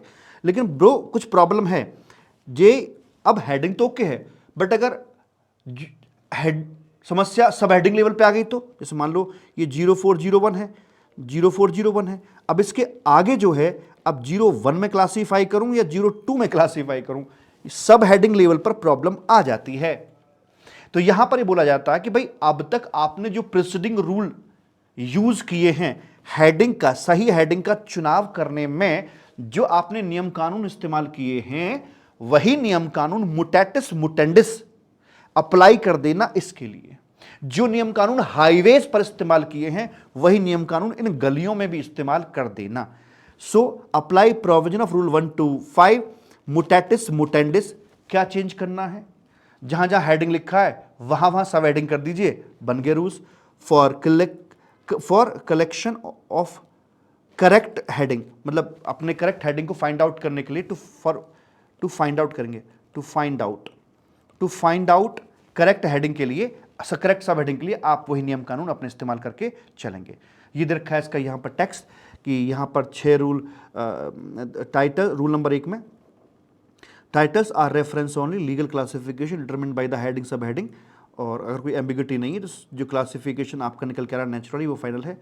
रूल 2 में बताया अधूरा है पर पूरा है, उसके एग्जांपल्स यहाँ दे दिए। कोई मिक्सचर कॉम्बिनेशन कुछ माइनस माइनस था तब भी इसमें मानेंगे, कुछ थोड़ा बहुत बढ़ गया है तब भी उसी के अंदर मान के चलेंगे। स्पेसिफिक में आते हैं आपके भैया जी, goods are classified multiple headings, तो उसमें मोस्ट स्पेसिफिक को पकड़ेंगे, या फिर मिक्सचर कॉम्बिनेशन है तो असेंशियल कैरेक्टरिस्टिक देखेंगे, पेंसिल वाला एग्जांपल।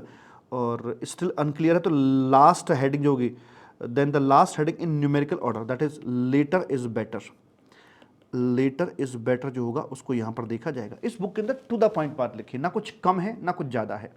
ये एग्जांपल्स आपके यहाँ तीनों के दे रखे हैं। अकिन रूल है, जो goods not classified under earlier rules, तो उसको हम जो मोस्ट अकिन आ रहा होगा प्रोडक्ट उसमें क्लासीफाई करेंगे। रेलवे कोच का एग्जांपल आ गया। Packing material container specially shaped है, शेप्ड और fitted for long term use के लिए, classified with the goods, they are contained unless suited for repetitive use, मतलब ऐसा नहीं कि वापस जाएगा, वापस नहीं जाएगा वो मतलब आपका वन टाइम है, वो नॉन रिटर्नेबल आपका होता है, वापस नहीं जाएगा, तो उसे हम मेन प्रोडक्ट के साथ ही क्लासीफाई करते हैं। और जो समस्या सब हेडिंग लेवल पर आ रही थी वही समस्या अगर सब हेडिंग लेवल पर आई तो उन्हीं नियम कानून को मुटेटिस मुटेंडिस यहाँ पर अप्लाई कर दिया जाएगा। प्रेम से बोलेंगे राधे राधे। अब आता है आपका, ये तो कंप्लीट हो गया। अब आता है टाइप्स ऑफ ड्यूटीज का चैप्टर, तो उसमें कुछ चेंजेस वेंजेस नहीं है, तो पिछला वाला चैप्टर है उसी को मैं यहाँ पर ऐड कर देता हूँ, तो ऐसे करके है। ठीक है बच्चा? Yes sir, enjoy the same. नमस्ते जी, नमस्ते, क्या हाल चाल है आपके? सर जी हम तो बहुत अच्छे हैं, आप बताइएगा। हम भी बहुत बहुत बढ़िया हैं। प्रेम से बोलेंगे राधे राधे। चलें? Yes sir. तो नया और इम्पोर्टेंट चैप्टर है आपका टाइप्स ऑफ ड्यूटीज़ का। इस चैप्टर में हम लोग सीखेंगे कि कौन कौन सी ड्यूटीज़ होती हैं, कौन कौन सी वैल्यूज़ के ऊपर उनकी कैलकुलेशन की जाएगी और उनके रेट्स क्या क्या होंगे। तो वैसे करके है। एग्ज़ाम में जो क्वेश्चन आपसे पूछा जाता है वो या तो पूछा जाएगा कि किसी प्रोडक्ट की असेसिबल वैल्यू बताइए, जो कि वैल्यूएशन चैप्टर में हमने सीखा था, या पूछेगा वैल्यू दे रखी होगी और पूछेगा कि भाई इसमें ड्यूटीज़ कैलकुलेट करके बताइए, या फिर मन हुआ तो असेसिबल वैल्यू और ड्यूटीज़ दोनों पूछेगा। तो यहाँ पर हम ड्यूटीज़ कैलकुलेट करना सीखेंगे। कौन कौन सी ड्यूटीज़ आपके सामने आएंगी? कस्टम एक्ट 1962 की बात करें तो यहाँ से BCD निकलती है। कस्टम टैरिफ एक्ट 1975 की बात करें तो इसमें CVD 31, 33, 35, 37, 39 ये CVDs निकलती हैं। ये लगाई जाती हैं पैरिटी मेंटेन करने के लिए। एक्शन भी हमारा होता है, रिएक्शन भी हमारा होता है। एक्शन मतलब क्या? मतलब ये कि इंडिया में हमने जिन प्रोडक्ट के ऊपर सेंट्रल एक्साइज ड्यूटी लगा रखी है, उन प्रोडक्ट का अगर इंपोर्ट करेंगे तो उनके ऊपर भी वैसे ही कुछ ड्यूटी लगानी पड़ेगी। तो इंडियन गुड्स से पैरिटी मेंटेन कराते हैं फॉरेन गुड्स की, तो इसलिए उन पर ये वाली ड्यूटीज़ लगाई जाती हैं। यहाँ पर ये क्या है? ये है protective duty, safeguard duty, subsidised articles, anti dumping duty. कि यहाँ पर एक्शन विदेशियों का होता है कि वो कुछ भारी मात्रा में इंडिया में माल भेज रहे हैं, सब्सिडी दे रहे हैं, डंपिंग कर रहे हैं, तो उनके इस एक्शन पर रिएक्शन हम देते हैं इस प्रकार की ड्यूटीज़ लगाकर। समझ में आ गई बात? तो ऊपर वाले केस में एक्शन रिएक्शन दोनों हमारे होते हैं, और यहाँ पर एक्शन उनका होगा, रिएक्शन हमारा होगा। वायरस उनका होगा, एंटीवायरस हमारा होगा। आगे है फाइनेंस एक्ट 2018 से लगाया गया था social welfare surcharge, and finance act 2021 से AIDC की यहाँ पर बात करी गई है। एग्रीकल्चर सेस के रेस्पेक्ट में बात करके चलेंगे। तो ये है आपकी टोटल ड्यूटीज़, ऐसे करके आ जाती हैं। यहाँ पर मैंने एक मास्टर चार्ट अब आपको बना कर दिया है कि ड्यूटीज़ को कैसे कैसे करके कैलकुलेट किया जाता है। तो सबसे पहले अपनी हम असेसिबल वैल्यू लिख लेंगे, जो कि section 14(1) transaction value is equal to assessable value और एज पर वैल्यूएशन रूल्स निकाली गई है, या फिर section 14 subsection 2 assessable value is equal to tariff value, जो है उसे यहाँ पर रखवा दिया जाएगा। उसमें सबसे पहले ऐड करेंगे अपनी हम बेसिक कस्टम ड्यूटी। इसी ओरिजिनल असेसिबल वैल्यू को ऊपर से कैलकुलेट किया जाएगा, और जो इसका रेट्स है वो कहाँ से आएगा सर जी उठकर, इसके जो रेट्स हैं भाई साहब भगवान झूठ ना बुलाए, कस्टम टैरिफ एक्ट से इसके रेट उठकर यहाँ पर आ जाते हैं। ठीक है साहब, कोई दिक्कत वाली बात नहीं है। उसके बाद ये जो आया जोड़कर आपका इसे टोटल ए के नाम से बुला रहे हैं। अब यहाँ पर ऐड की जाती है आपकी CVD 31 या 33 जो भी है, तो इसके लिए कौन सी वैल्यू ली जाएगी, तो उसमें हमें देखना पड़ता है कि हमारा जो प्रोडक्ट जो हम इंपोर्ट कर रहे हैं क्या वो MRP बेस्ड वैल्यूएशन सिस्टम में आता है। एक्साइज के अंदर एक सेक्शन आता है 4A करके जो MRP बेस्ड वैल्यूएशन की बात करता है, तो क्या हम वहां पर फॉल करते हैं, अगर हाँ वहां फॉल करते हैं हम तो फिर ठीक है। जिस तरह से एक्साइज में वैल्यूएशन लिया जाता है वैसे वैल्यूएशन मेथड CVD 31 कैलकुलेट करने के लिए लिया जाएगा, यानी कि MRP minus notified abatement by the government, या इन शॉर्ट अबेटेड MRP यहां पर ली जाएगी फॉर कैलकुलेटिंग CVD 31 या 33। दूसरा, अगर हम जो इंडिया के बाहर से प्रोडक्ट इंपोर्ट कर रहे हैं वैसा वाला प्रोडक्ट इंडिया में ट्रीटमेंट क्या है उसका, इंडिया में सेंट्रल एक्साइज में उसे section 3 subsection 232 assessable value is equal to tariff value के अकॉर्डिंगली ड्यूटी कैलकुलेट की जाती है। तो हमें पैरिटी मेंटेन करनी है, रेट के साथ साथ अगर वैल्यूएशन मेथड का भी पैरिटी मेंटेन हो जाए तो बहुत अच्छी बात है। तो जो वैल्यूएशन मेथड एक्साइज में लगाते हैं वैसा वाला ही वैल्यूएशन मेथड हम इंपोर्टेड गुड्स के ऊपर अपना लगा के चलेंगे for the purpose of CVD 31 या 33, यानी कि assessable value is equal to tariff value जो कि एक्साइज में होती है। और अगर ऐसा कोई मामला नहीं है तो फिर जो टोटल ए आया था उसी के ऊपर हम अपना ये कैलकुलेट करके चलते हैं CVD 31 को। ठीक है जी। आगे आता है, जब इतना जोड़ देते हैं तो फिर आएगा आपका सोशल वेलफेयर सरचार्ज, ये BCD प्लस CVD 31 के ऊपर निकल कर आता है। लेकिन ध्यान दीजिए CVD 31 हर प्रोडक्ट पे नहीं लगाई जाती है, सिलेक्टेड आर्टिकल्स पे ही लगती है जो कि सेंट्रल एक्साइज या स्टेट एक्साइज के दायरे में आते हैं उनके ऊपर। अगर वैसा वाला प्रोडक्ट, ये 2-3 प्रोडक्ट हैं अपने, अगर इन 3 में से कोई प्रोडक्ट को आप इंपोर्ट नहीं कर रहे हो तो फिर आपकी ये सिर्फ और सिर्फ BCD के ऊपर ही कैलकुलेट किया जाएगा सोशल वेलफेयर सरचार्ज को। अगर मान लीजिए टोबैको इंपोर्ट किया है जिसके ऊपर सेंट्रल एक्साइज ड्यूटी का लोड आता है तो फिर आपका BCD प्लस CVD 31 उसके ऊपर इसकी कैलकुलेशन करी जाएगी। ठीक है, ये ऐड करने के बाद में फिर हमारा जो टोटल C आता है, टोटल C के ऊपर अपना हम CVD 35 जो कि वैट को कॉम्पनसेट करने के लिए लगाया जाता है उसकी कैलकुलेशन यहाँ पे करके चलेंगे। और ये जो इंडिया में सेल्स टैक्स के कवरेज एरिया में प्रोडक्ट आते हैं, जैसे 5 पेट्रोलियम प्रोडक्ट आ गया, अल्कोहलिक लिकर आ गया, तो 2 तरह के प्रोडक्ट ऐसे हैं जो CVD 35 के कवरेज एरिया में आते हैं। ठीक है, यस सर। आगे क्या है, now calculate all other duties. तो यहां पर इनका बेस आपको बता रखा होगा कि कौन सी वैल्यू पर कैसे करके कैलकुलेट करना है।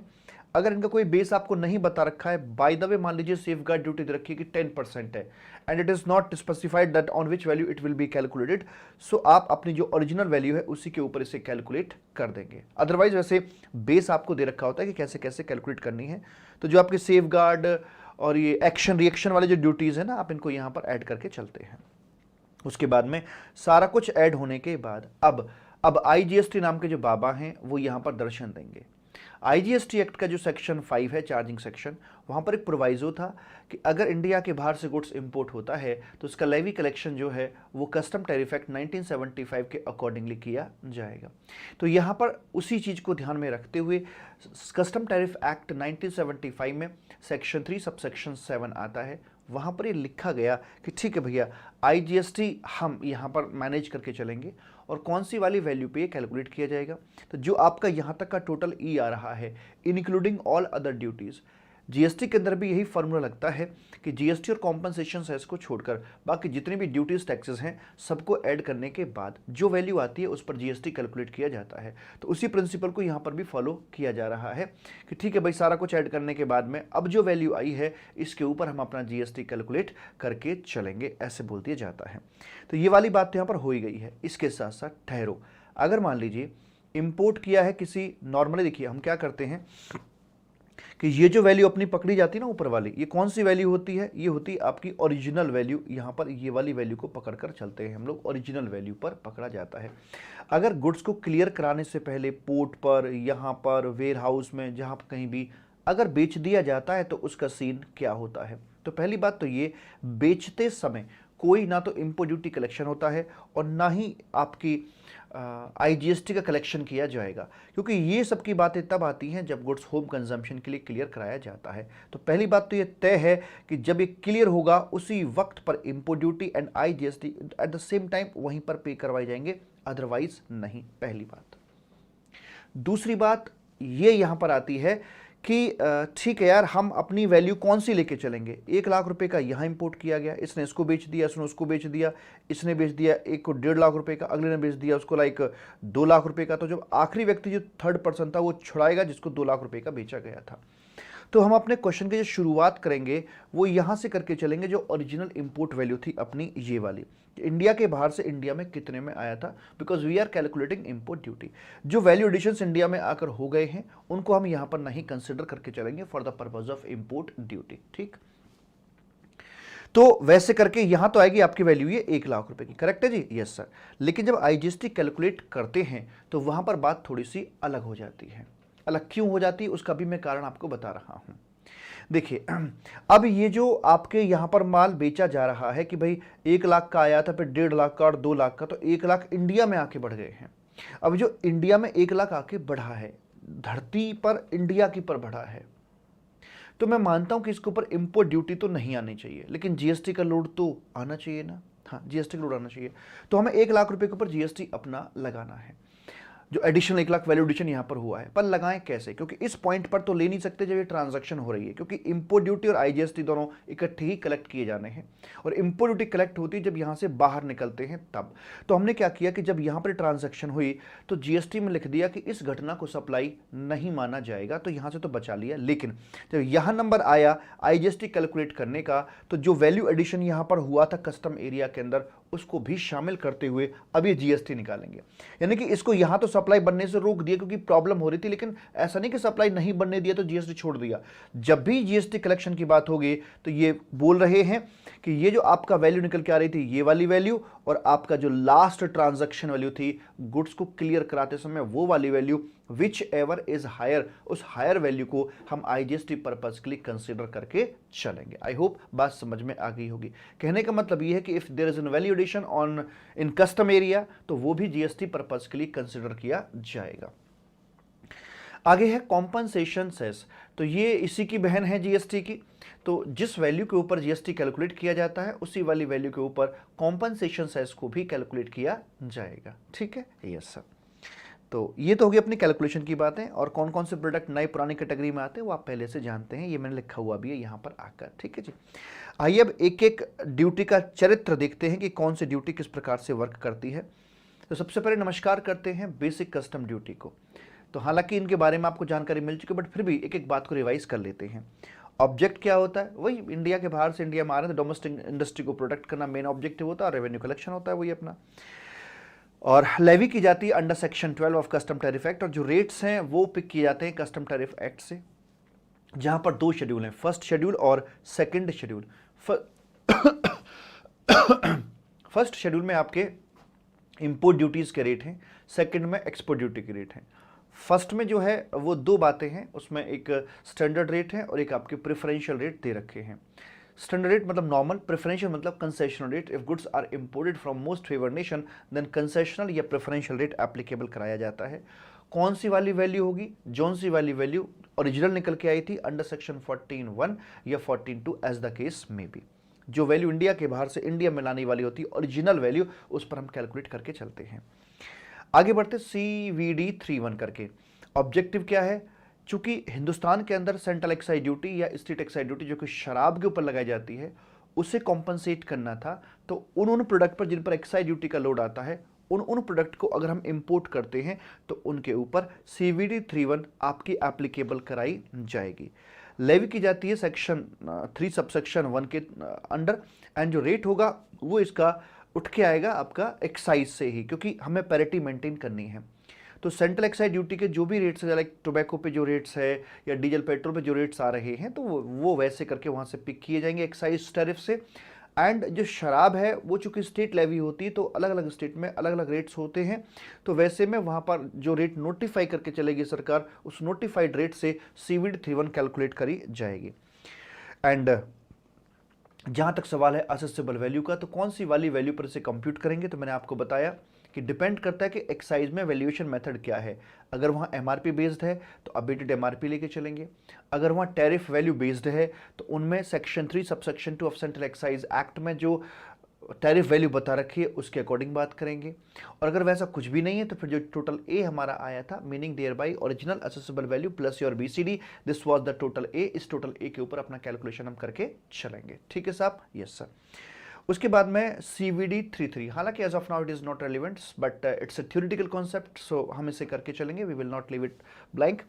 कि जैसे इसमें होता क्या है, इंडिया के अंदर मान लीजिए हम स्टेनलेस स्टील अगर बनाते या स्टेनलेस स्टील से लाइक गैस स्टोव बनाते हैं, गैस स्टोव आपका एग्जेम्प्टेड है, मतलब इसके आउटकम पर एक्साइज ड्यूटी, सॉरी आउटकम पर एक्साइज ड्यूटी नहीं लगाई जाती, वो एग्जेम्प्टेड है। लेकिन जो इसका रॉ मटेरियल था SS, तो उस पर तो एक्साइज ड्यूटी लगकर आ रही होगी ना, लेकिन उसका क्रेडिट इनको नहीं मिलेगा बिकॉज आउटपुट पर निल है। जब क्रेडिट नहीं मिलेगा तो उनकी कॉस्ट का पार्ट बनेगा, और कॉस्ट का अगर पार्ट बनेगा, मान लीजिए 100 रुपये बनते थे, अगर कॉस्ट का पार्ट बनेगा तो कॉस्ट आ गई 1100 रुपये की, वैल्यू एडिशन अगर इनका 4000 रुपये का है तो टोटल वैल्यू बनेगी 5100 रुपये की। अब ये जो 100 रुपये है ये एक्साइज ड्यूटी का ही लोड है, जो आगे से नहीं पीछे से लगकर आ रहा है और फाइनल वैल्यू के अंदर रिफ्लेक्ट हो रहा है। इस 100 रुपीज़ को कॉम्पनसेट करने के लिए हम विदेशी गुड्स के ऊपर CVD 33 लगा देते हैं ओनली ऑन नोटिफाइड आर्टिकल्स, और इसमें जो रेट होगा वो रेट नोटिफाइड बाय गवर्नमेंट ही लिया जाएगा। एंड चूंकि होता क्या, प्रॉब्लम क्यों कहाँ निकल के आती है कि इसकी जो कैलकुलेशन होती है ये नॉर्मली आपकी रॉ मेटेरियल के ऊपर की जाती है। अब हमारा जो प्रोडक्ट बन के आएगा बाहर से वो गैस स्टोव ही आ रहा होगा, इंपोर्ट हो रहा होगा। अब हमारे पास वैल्यू तो है गैस स्टोव की, और लगानी है हमें ये वाली ड्यूटी, 100 रुपये का इफेक्ट कॉम्पनसेट करके चलना, जो कि कैलकुलेट किया गया था रॉ मेटेरियल के ऊपर। तो अब हमें क्या करना पड़ेगा कि इसके साथ एक रिश्ता फिक्स करना होगा कि रिश्ता किस तरह से यहाँ पे निकाला जाए। तो अकॉर्डिंगली सरकार यहाँ पर रिश्ता निकालकर एक रेट नोटिफाई कर देती है और उसी के अकॉर्डिंग आपकी ड्यूटी कैलकुलेट की जाती है। जहाँ तक सवाल है असेसेबल वैल्यू का, तो ये वही वाली वैल्यू का इस्तेमाल किया जाएगा जो कि CVD 31 के लिए इस्तेमाल करी गई थी। Is it okay? हाँ बोलो। हाँ हाँ सर जी एकदम ठीक है, कोई दिक्कत वाली बात नहीं है। उसके बाद अब आता है आपका CVD 35। इंडिया में जो सेल्स टैक्स और छोटे मोटे जो टैक्स अपने लगाए जाते हैं उनको कॉम्पनसेट करने के लिए CVD 35 यहाँ पर मेरे कबूतर भूरा बच्चा लगाई जाती है। ठीक सर जी, कोई दिक्कत वाली बात नहीं है, ये लगा दी हमने। अब आगे क्या? अब इसको लगाने के बाद हम क्या कर सकते हैं कि यहाँ सेल टैक्स लगा, वहाँ पर ये लग गई। कौन सी वैल्यू पे लगाई जाती है? वैल्यू आपकी ओरिजिनल असेसेबल वैल्यू आ गई, BCD उसके अंदर ऐड हो गई, उसके बाद सोशल वेलफेयर सरचार्ज जो है वो ऐड हो जाएगा, और ये सब ऐड होने के बाद जो टोटल आता है उसके ऊपर आपका ये कैलकुलेट किया जाएगा।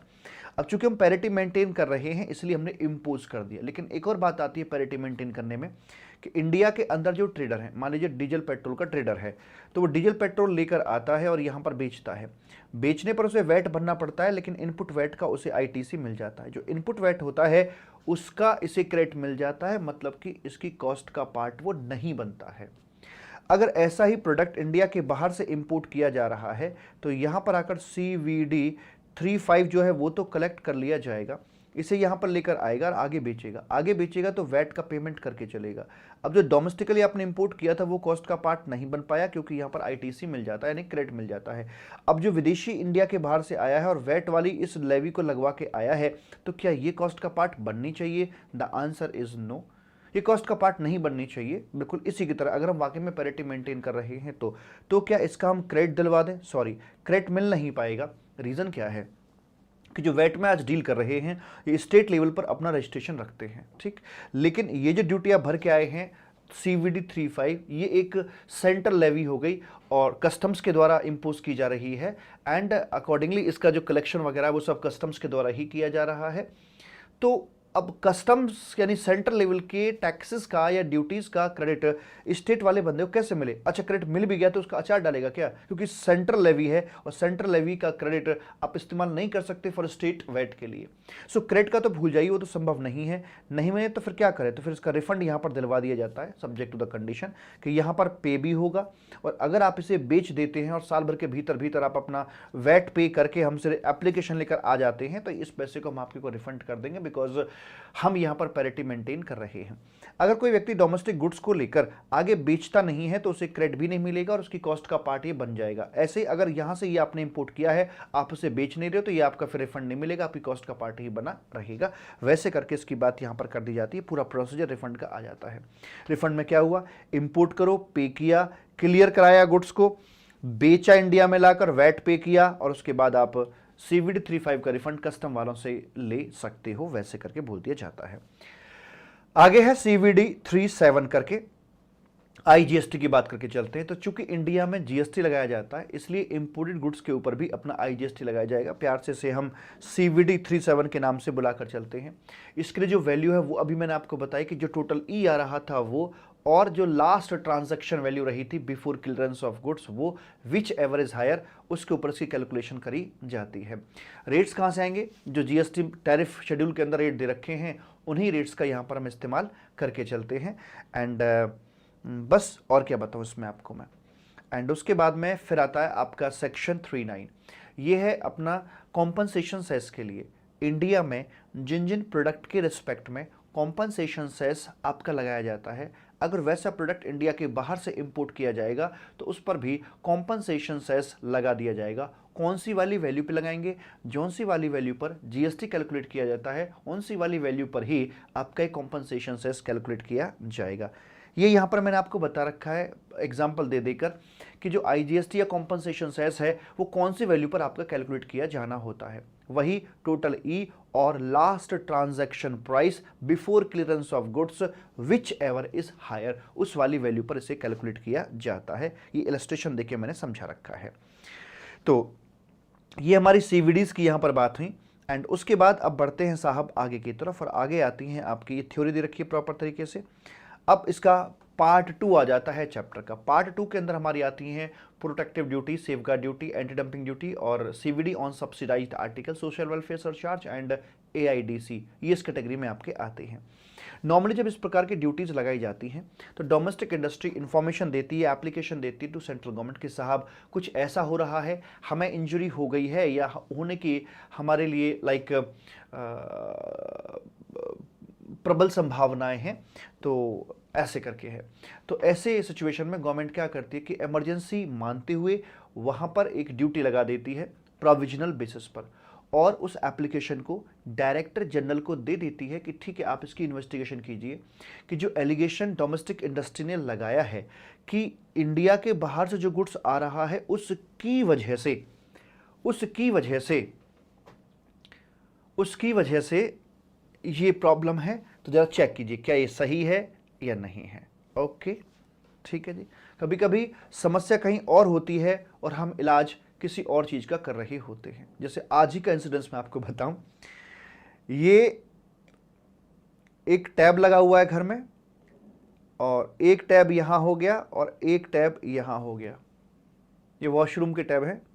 तो ये जो टैब था, अब आज क्या हुआ, सुबह सुबह यहाँ से ना बड़ी तेज आवाज़ आ रही थी, मतलब कभी कभी होता है सीटी टाइप बजती है, सीटी बज रही हो जैसे तो वैसे करके यहाँ से इनमें से आवाज़ आ रही थी। तो मैंने इसको घुमाया, फिर आया और इसमें वाइब्रेशन भी आ रहा था, मतलब वाइब्रेट कर रहा था, वो आवाज़ इतनी तेज़ थी कि वाइब्रेशन आ रहा था।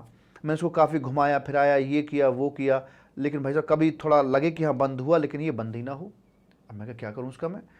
फिर अचानक से इसे ठीक करते करते घुमाते घुमाते मेरा हाथ इस पर आके रेस्ट कर गया, तो इसमें भी वाइब्रेशन था। मुझे लगा यार यहाँ से आ रही है आवाज़, मैं इसको घुमाना फिराना शुरू किया, लेकिन जैसे इसमें हालात थे वही हालात यहाँ पर थे।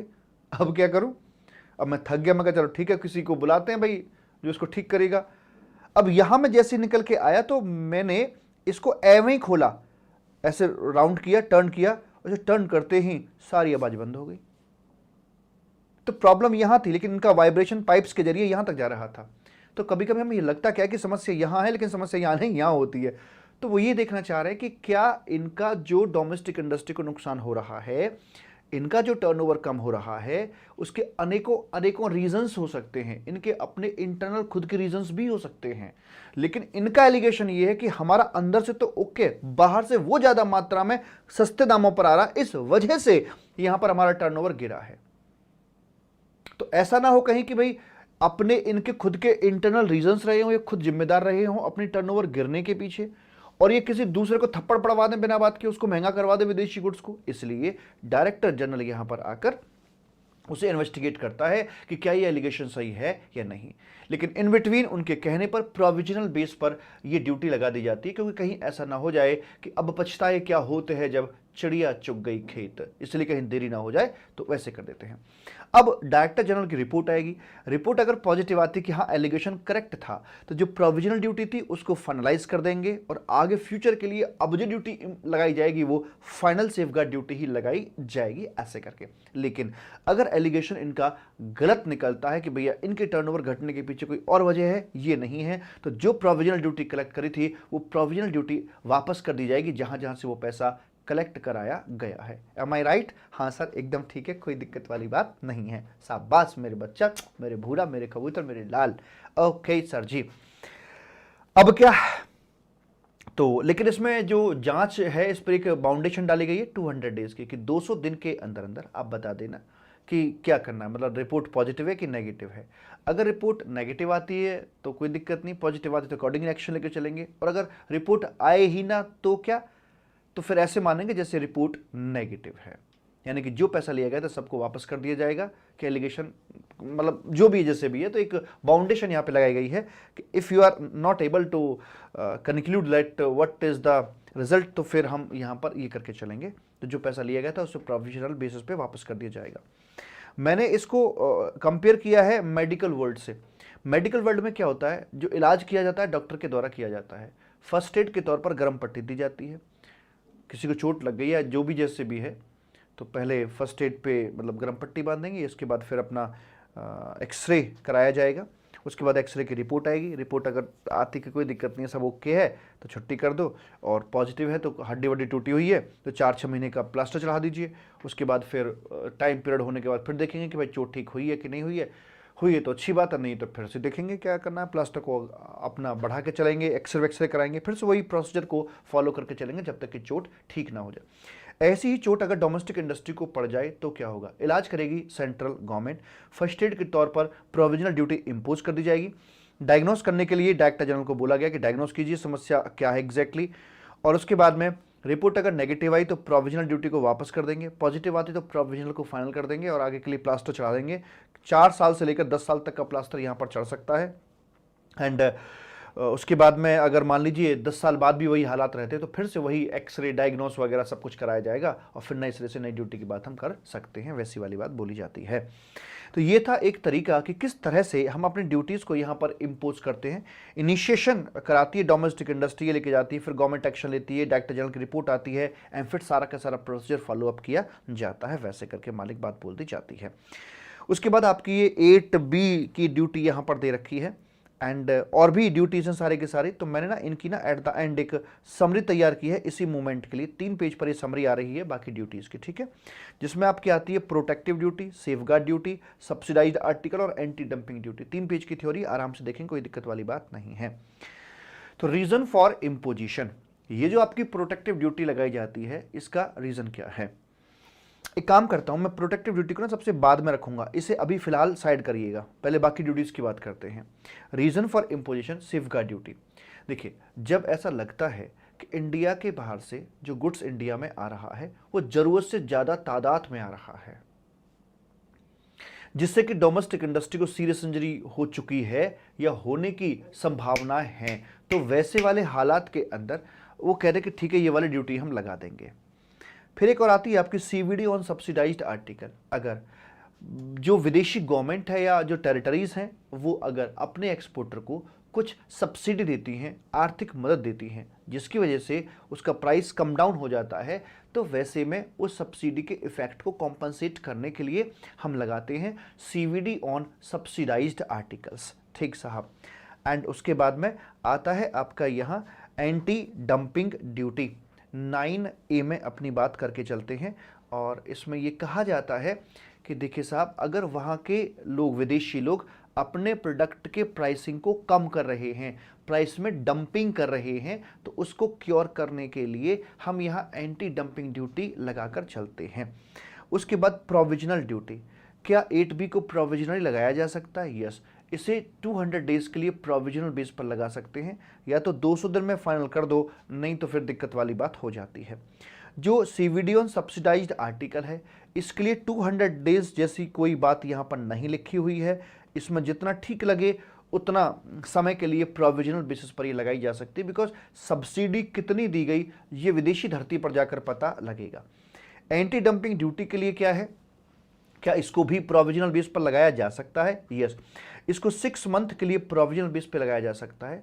और वन मोर थिंग, 6 मंथ के अंदर अंदर आप इसे रेट्रोस्पेक्टिव इफेक्ट से भी लगा सकते हो, यानी कि अगर मान लीजिए यहाँ लगाई तो चाहे तो पूरा का पूरा 6 महीने प्रोस्पेक्टिवली लगा लो, या फिर आप अपने लाइक 90 दिन रेट्रोस्पेक्टिव और बाकी टाइम अपना प्रोस्पेक्टिव, इन टोटलिटी में 6 महीने के लिए लगाई जा सकती है, जिसमें कि 90 डेज बैक में भी जा सकते हैं। करेक्ट है जी? Yes sir. उसके बाद आगे क्या बोलते हैं सर जी? आगे बोलते हैं लाइक पीरियड ऑफ इम्पोजिशन, यहां पर क्या रहेगा, कितने समय के लिए लगाई जा सकती है? तो इनिशियली जो सेफगार्ड ड्यूटी है 4 साल के लिए लगाई जा सकती है मैक्सिमम, 1 साल, 2 साल, 3 साल, 4 साल। इसमें आगे एक्सटेंशन भी दिया जा सकता है और एक्सटेंशन के बाद ये 10 साल तक की हो सकती है। ठीक, आगे जो अपनी है सीवीडी ऑन सब्सिडाइज्ड आर्टिकल जो है, ये इनिशियली 5 साल तक के लिए लगाई जा सकती है, including the provisional period, maximum period 1 साल, 2 साल, 3 साल, 4 साल, 5 साल जो भी है। और आगे इसमें फर्दर एक्सटेंशन दिया जा सकता है अप टू 5 ईयर, यानी कि 1 साल का, 2 साल का, 3 का, 4 का, 5 का, यानी फाइनली 10 साल तक ये जा सकती है। उसके बाद फिर आगे बोलते हैं यहां पर सेम प्रोविजन इसके लिए भी है, ऐसा कि जैसे सब्सिडाइज्ड आर्टिकल वाली ड्यूटी के लिए, ऐसे ही एंटी डंपिंग ड्यूटी के लिए भी सेम प्रोविजन यहां पर दिया हुआ है।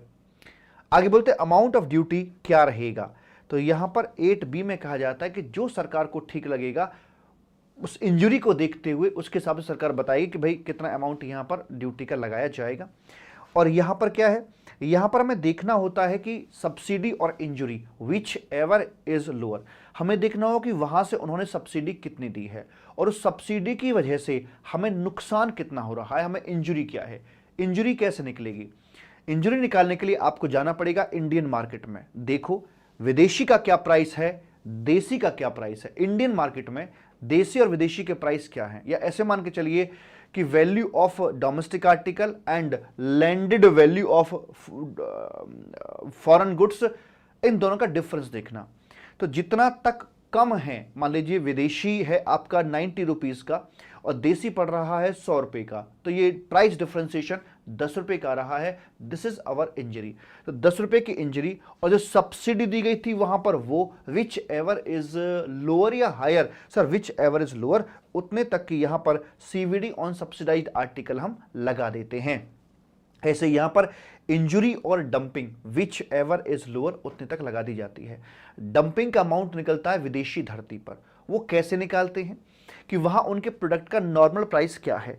नॉर्मल प्राइस का मतलब उनके घरेलू मार्केट में, उनके डोमेस्टिक मार्केट के अंदर प्राइसिंग क्या निकल के आ रही है। अगर वो नहीं बेचते अपने डोमेस्टिक मार्केट में या फिर नेग्लिजिबल क्वांटिटी में बेचते हैं, तो वैसे में देखना होगा कि वहां से थर्ड कंट्री को वो कितने में एक्सपोर्ट करके चल रहे हैं। अगर वो भी ना हो तो कॉस्ट प्लस प्रॉफिट करके नॉर्मल वैल्यू आइडेंटिफाई कीजिए। दूसरा, वो देखो कि वहां से इंडिया के लिए कितने में एक्सपोर्ट किया जा रहा है, और इन दोनों का जो डिफरेंस होगा भाई साहब, वो आपका यहां पर डंपिंग कहा जाएगा।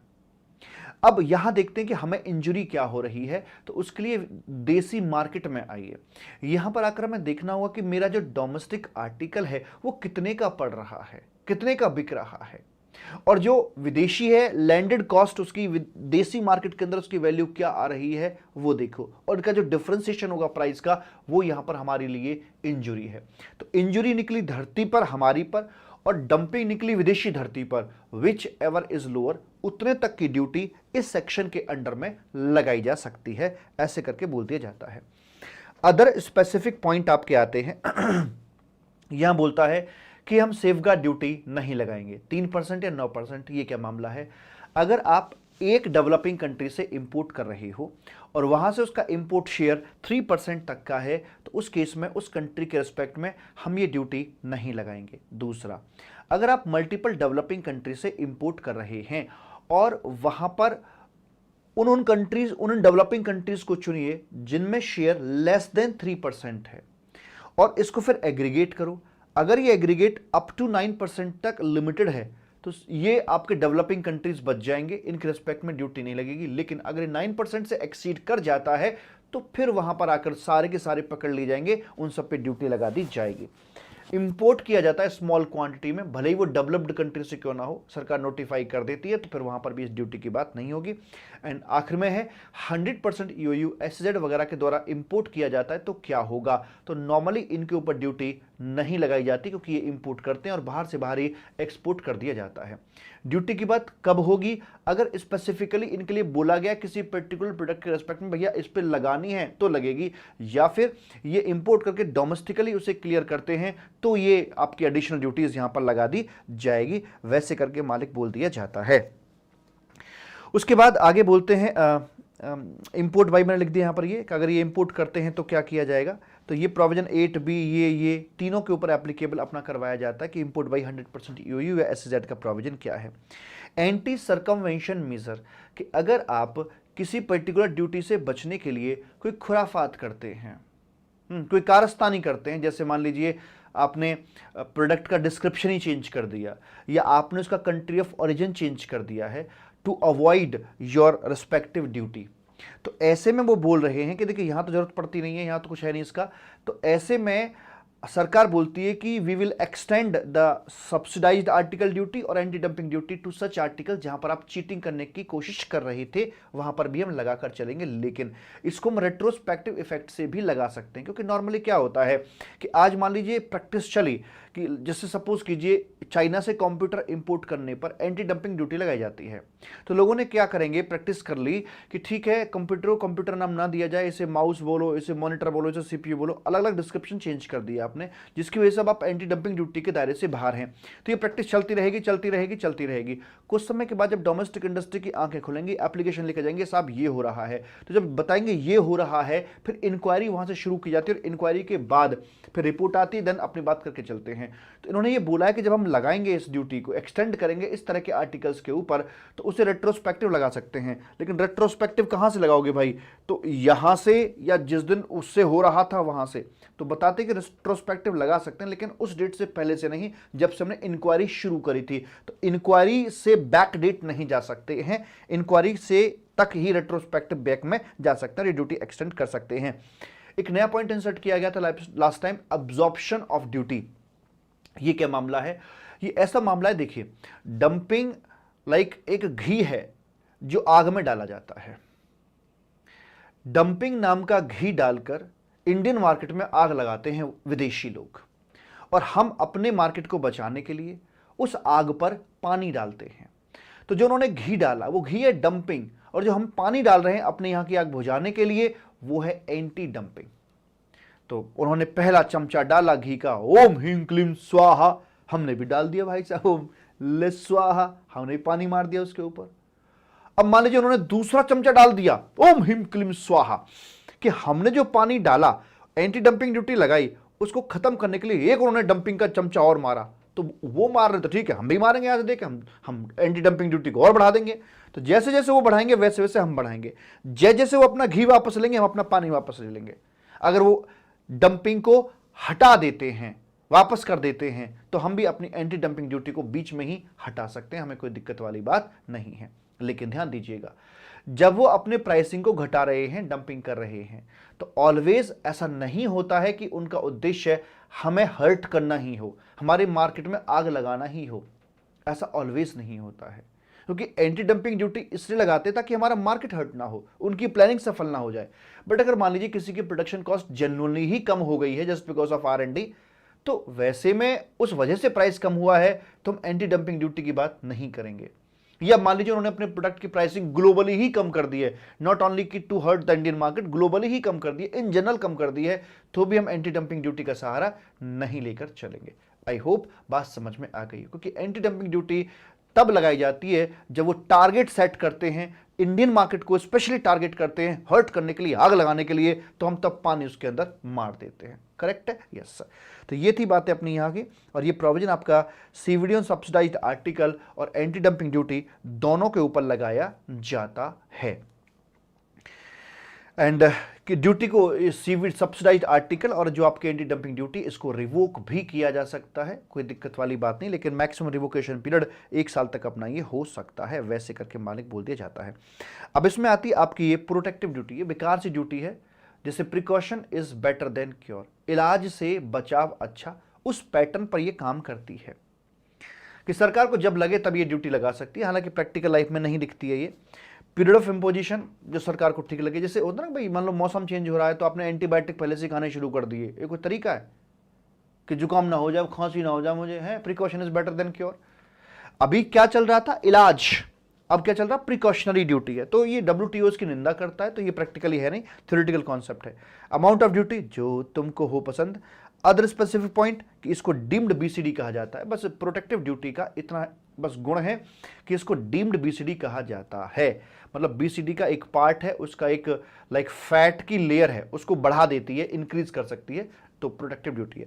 तो हमने शुरू में देखा था जहां पर हम ये वैल्यूज अपनी देख रहे थे कि भाई ये जो अपना प्रोटेक्टिव ड्यूटी है ना भाई, तो BCD के साथ ही बैठती, जौन सी वाली वैल्यू के ऊपर BCD कैलकुलेट की जाएगी, ऑन सी वाली वैल्यू के ऊपर ये भी कैलकुलेट किया जाएगा अगर प्रोटेक्टिव ड्यूटी आती है तो। अब social welfare surcharge BCD amount पर कैलकुलेट किया जाता है, तो भाई ऑब्वियस सी बात है अगर प्रोटेक्टिव ड्यूटी भी है तो आपका जो सोशल वेलफेयर सरचार्ज है it will be calculated on your BCD plus protective duty. तो प्रोटेक्टिव ड्यूटी को प्रोटेक्टिव ड्यूटी ना माने, it is deemed BCD, that's it, और इससे ज्यादा कुछ भी नहीं है। ओके सर जी, तो अब क्या बचता है, अब बचता है आपका ये सोशल वेलफेयर जो सरचार्ज था, इसकी हम बात करेंगे। और सोशल वेलफेयर सरचार्ज का ऑब्जेक्टिव क्या है, इसके ऑब्जेक्टिव है शी मतलब सोशल सिक्योरिटी, H मतलब हेल्थ और E मतलब एजुकेशन। पहले एजुकेशन और सेकेंडरी एजुकेशन सेस लगाए जाते थे, इनको रिप्लेस करने के लिए ये आपके यहां पर लगाई गई। एंड कैलकुलेशन वही BCD और CVD इसके ऊपर की जाएगी। अगर प्रोटेक्टिव ड्यूटी तो ध्यान दीजिए वो भी आपकी डिम्ड BCD होती है, और ये एक एडिशनल ड्यूटीज हैं। एंड लीगल प्रोविजन वही कस्टम एक्ट 1962 के ही एप्लीकेबल कराए जाएंगे, वैसे करके बोल दिया जाता है। ठीक है sir ji. And where the amount of duty on which calculated is nil, then ये तो कहने वाली बात नहीं है भाई, BCD के ऊपर सोशल वेलफेयर सरचार्ज कैलकुलेट किया जा रहा है, और अगर मान लीजिए BCD ही निल है तो निकाल लो, निल के ऊपर निकाल लो सोशल वेलफेयर सरचार्ज, वो आपका निल ही निकल कर आएगा। Is it okay? Yes sir. आगे है आपका AIDC, ये बहुत ही चतुराई से सरकार ने काम किया है। प्रोटेक्टिव ड्यूटी BCD को बढ़ाती है, उसमें फैट चढ़ाती है, जबकि AIDC उसका फैट घटा देती है। अब सरकार ने बड़ी चतुराई से काम लिया, जैसे BCD का रेट मान लीजिए 10% का है, सरकार को 10 रुपए की कमाई हुई, 10 रुपए जाते हैं सेंट्रल गवर्नमेंट के खजाने में। सेंट्रल गवर्नमेंट के जितने भी टैक्सेस हैं, चाहे वो CGST हो, चाहे वो इनकम टैक्स हो, चाहे कुछ भी हो, जितने भी सेंट्रल खजाने में टैक्स जाते हैं उनमें से 42% स्टेट्स को पालने के लिए इनको देना होता है, बाकी इनके अपने पास रहता है। मतलब मोटा मोटा ऐसे मान लो कि इनको भी टैक्स चुकाना पड़ रहा है, 42% स्टेट में बढ़ जाएगा, बाकी जो बचा है इनका 58% वो इनके पास में रहता है। It is constitutional provision. अब इन्होंने क्या किया, अगर ऐसा है तो इनके पास बचेगा मात्र 5.8 रुपीज सेंट्रल गवर्नमेंट के अपने पास बचेगा खुद के खर्चों के लिए। अब इन्होंने क्या खेल किया कि देखो भाई, काम करते हैं कि जो BCD ना 10%, BCD को कर देते हैं सपोज करो 6 रुपए, और एक लगाते हैं AIDC यहां पर लगा देते हैं 4 रुपए की। तो ऐसे करने से मुझे बताइए क्या इंपोर्टर के ऊपर कोई अतिरिक्त लोड आया? नहीं, कोई लोड नहीं आया, बल्कि इन्होंने BCD को स्प्लिट कर दिया। अब स्प्लिट करके क्या मजा ले गई, ये राजनीति खेल दी यहां पर आकर। जब ये बटेगा तो 42% स्टेट को चला जाएगा और इसमें से बाकी 58% इनको मिलेगा। लेकिन ये जो 4 रुपए है ये है आपका सेस, और सेस जिस काम के लिए लिया जाता है उसी काम के लिए खर्च करना होता है। तो एग्रीकल्चर इंफ्रास्ट्रक्चर डेवलपमेंट सेस है। किसान नाराज हुए थे आंदोलन के चक्कर में, तो फिर उनको खुश करने के लिए सरकार ने अतिरिक्त पैसे की आवश्यकता थी, अतिरिक्त पैसा भी मिला बिना इंपोर्टर पर अतिरिक्त लोड डाले हुए। क्या बात है। अभी 4 रुपए के 4 रुपए इन्हीं के पास में रहेंगे। तो अगर मैं 6 रुपए का 40% करके चलूं तो ये आएगा करीब 2.5 रुपीज़ के आसपास ये आ जाएगा 6 रुपये में से, और आपका भगवान झूठ ना बुलाए लाइक 3.5 रुपीज़ के आसपास ये आ जाएगा। 3.5 ये आ गया और 4 रुपये ये, तो 7.5 अब सरकार के पास में है, जो कि पहले 5.8 रहता था। तो बिना इंपोर्टर पर अतिरिक्त लोड डाले हुए उन्होंने एक खेल खेल दिया, BCD को स्प्लिट कर दिया BCD और AIDC के अंदर ऐसे करके। तो अब ये देखा जाए तो वास्तव में BCD का ही हिस्सा है, BCD के ऊपर ही इसको कैलकुलेट किया जाएगा। वही, और इसका जो रेट है वो बीसीडी से ज्यादा नहीं हो सकता। एडिशनल ड्यूटी, लीगल प्रोविजन वैसे लगेंगे, तो सारे काम बिल्कुल वैसे ही करे जाएंगे जैसे कि बीसीडी के साथ में किए जाते हैं। इसका मतलब सोशल वेलफेयर सरचार्ज वगैरह जो भी है सब इसी के अकॉर्डिंगली अपना कैलकुलेट किया जाएगा। ठीक है जी, तो ये हमारी बात यहां पर आकर मालिक हो जाती है एंड चैप्टर भी आपका यहां पर आकर कंप्लीट हो जाता है। प्रेम से बोलेंगे राधे राधे। अपने आप को बैलेंस करके रखिएगा। दिमाग बहुत तेज भागता है। अगर आपका दिमाग ऐसे रिएक्ट कर रहा है, कैसे? नंबर एक, सिचुएशन नंबर एक, कि अगर कोई समस्या छोटी सी, कोई घर में बात हो गई, कुछ हो गया या बाहर कुछ हो गया, तो बस वही बात दिमाग से निकल नहीं रही है, वहीं फोकस बना कर बैठा है, चाहे कुछ भी करे बस दिमाग वहीं घूम रहा है, वहीं घूम रहा है, वहीं घूम रहा है, रोटेट कर रहा है, दिन में सोते जागते उठते बैठते, रात को नींद में नहीं आ रही, बस वहीं गोल गोल गोल गोल गोल गोल वहीं घूम रहा है। एक सिचुएशन ये है दिमाग की। नंबर दो ये कि आपका दिमाग ऐसा हो रखा है कि अभी तो ये काम कर रहे थे, झट से मोबाइल उठा लिया, इसमें देखने लग गए, फिर कोई अगला ख्याल दिमाग में आया तो मोबाइल छोड़ा, वहां पहुंच गए, फिर अगला आया, अरे उसको फोन करना है, उसको फोन कर लिया, अरे पढ़ लूं चल यार, पढ़ाई छोड़ गई, ये कर लिया। तो आपने कुछ मिनट्स के अंदर ही 6-7 अपने एक्शन चेंज कर दिए।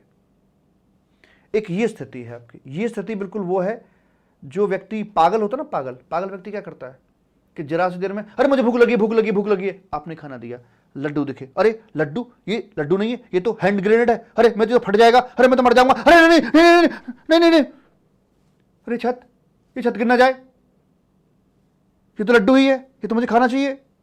मतलब उसका दिमाग ठहरता नहीं है। शब्दों की जो श्रृंखला है, जो चेन है, थॉट्स की जो चेन है, वो टूट जाती है बीच में। एक थॉट आया, वो पूरा एग्जीक्यूट हुआ नहीं, उससे पहले दूसरा थॉट आ गया। आप समझ रहे हैं मेरी बात?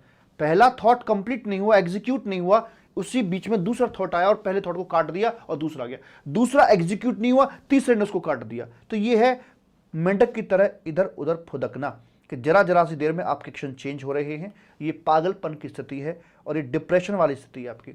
पहली स्टेज में आप डिप्रेशन में जा रहे हैं और दूसरी स्टेज में आप पागलपन की स्थिति में जा रहे हैं। करना क्या है? इन दोनों के बीच का आपको बैलेंस बनाना है। कैसे बनाए बैलेंस? ना तो इतने फुदकिए और ना ही एक जगह गड़ के रहिए, ना तो ये किसी को देखना है। अगर मान लो किसी को देख रहे हो आप और देखे जा रहे हो,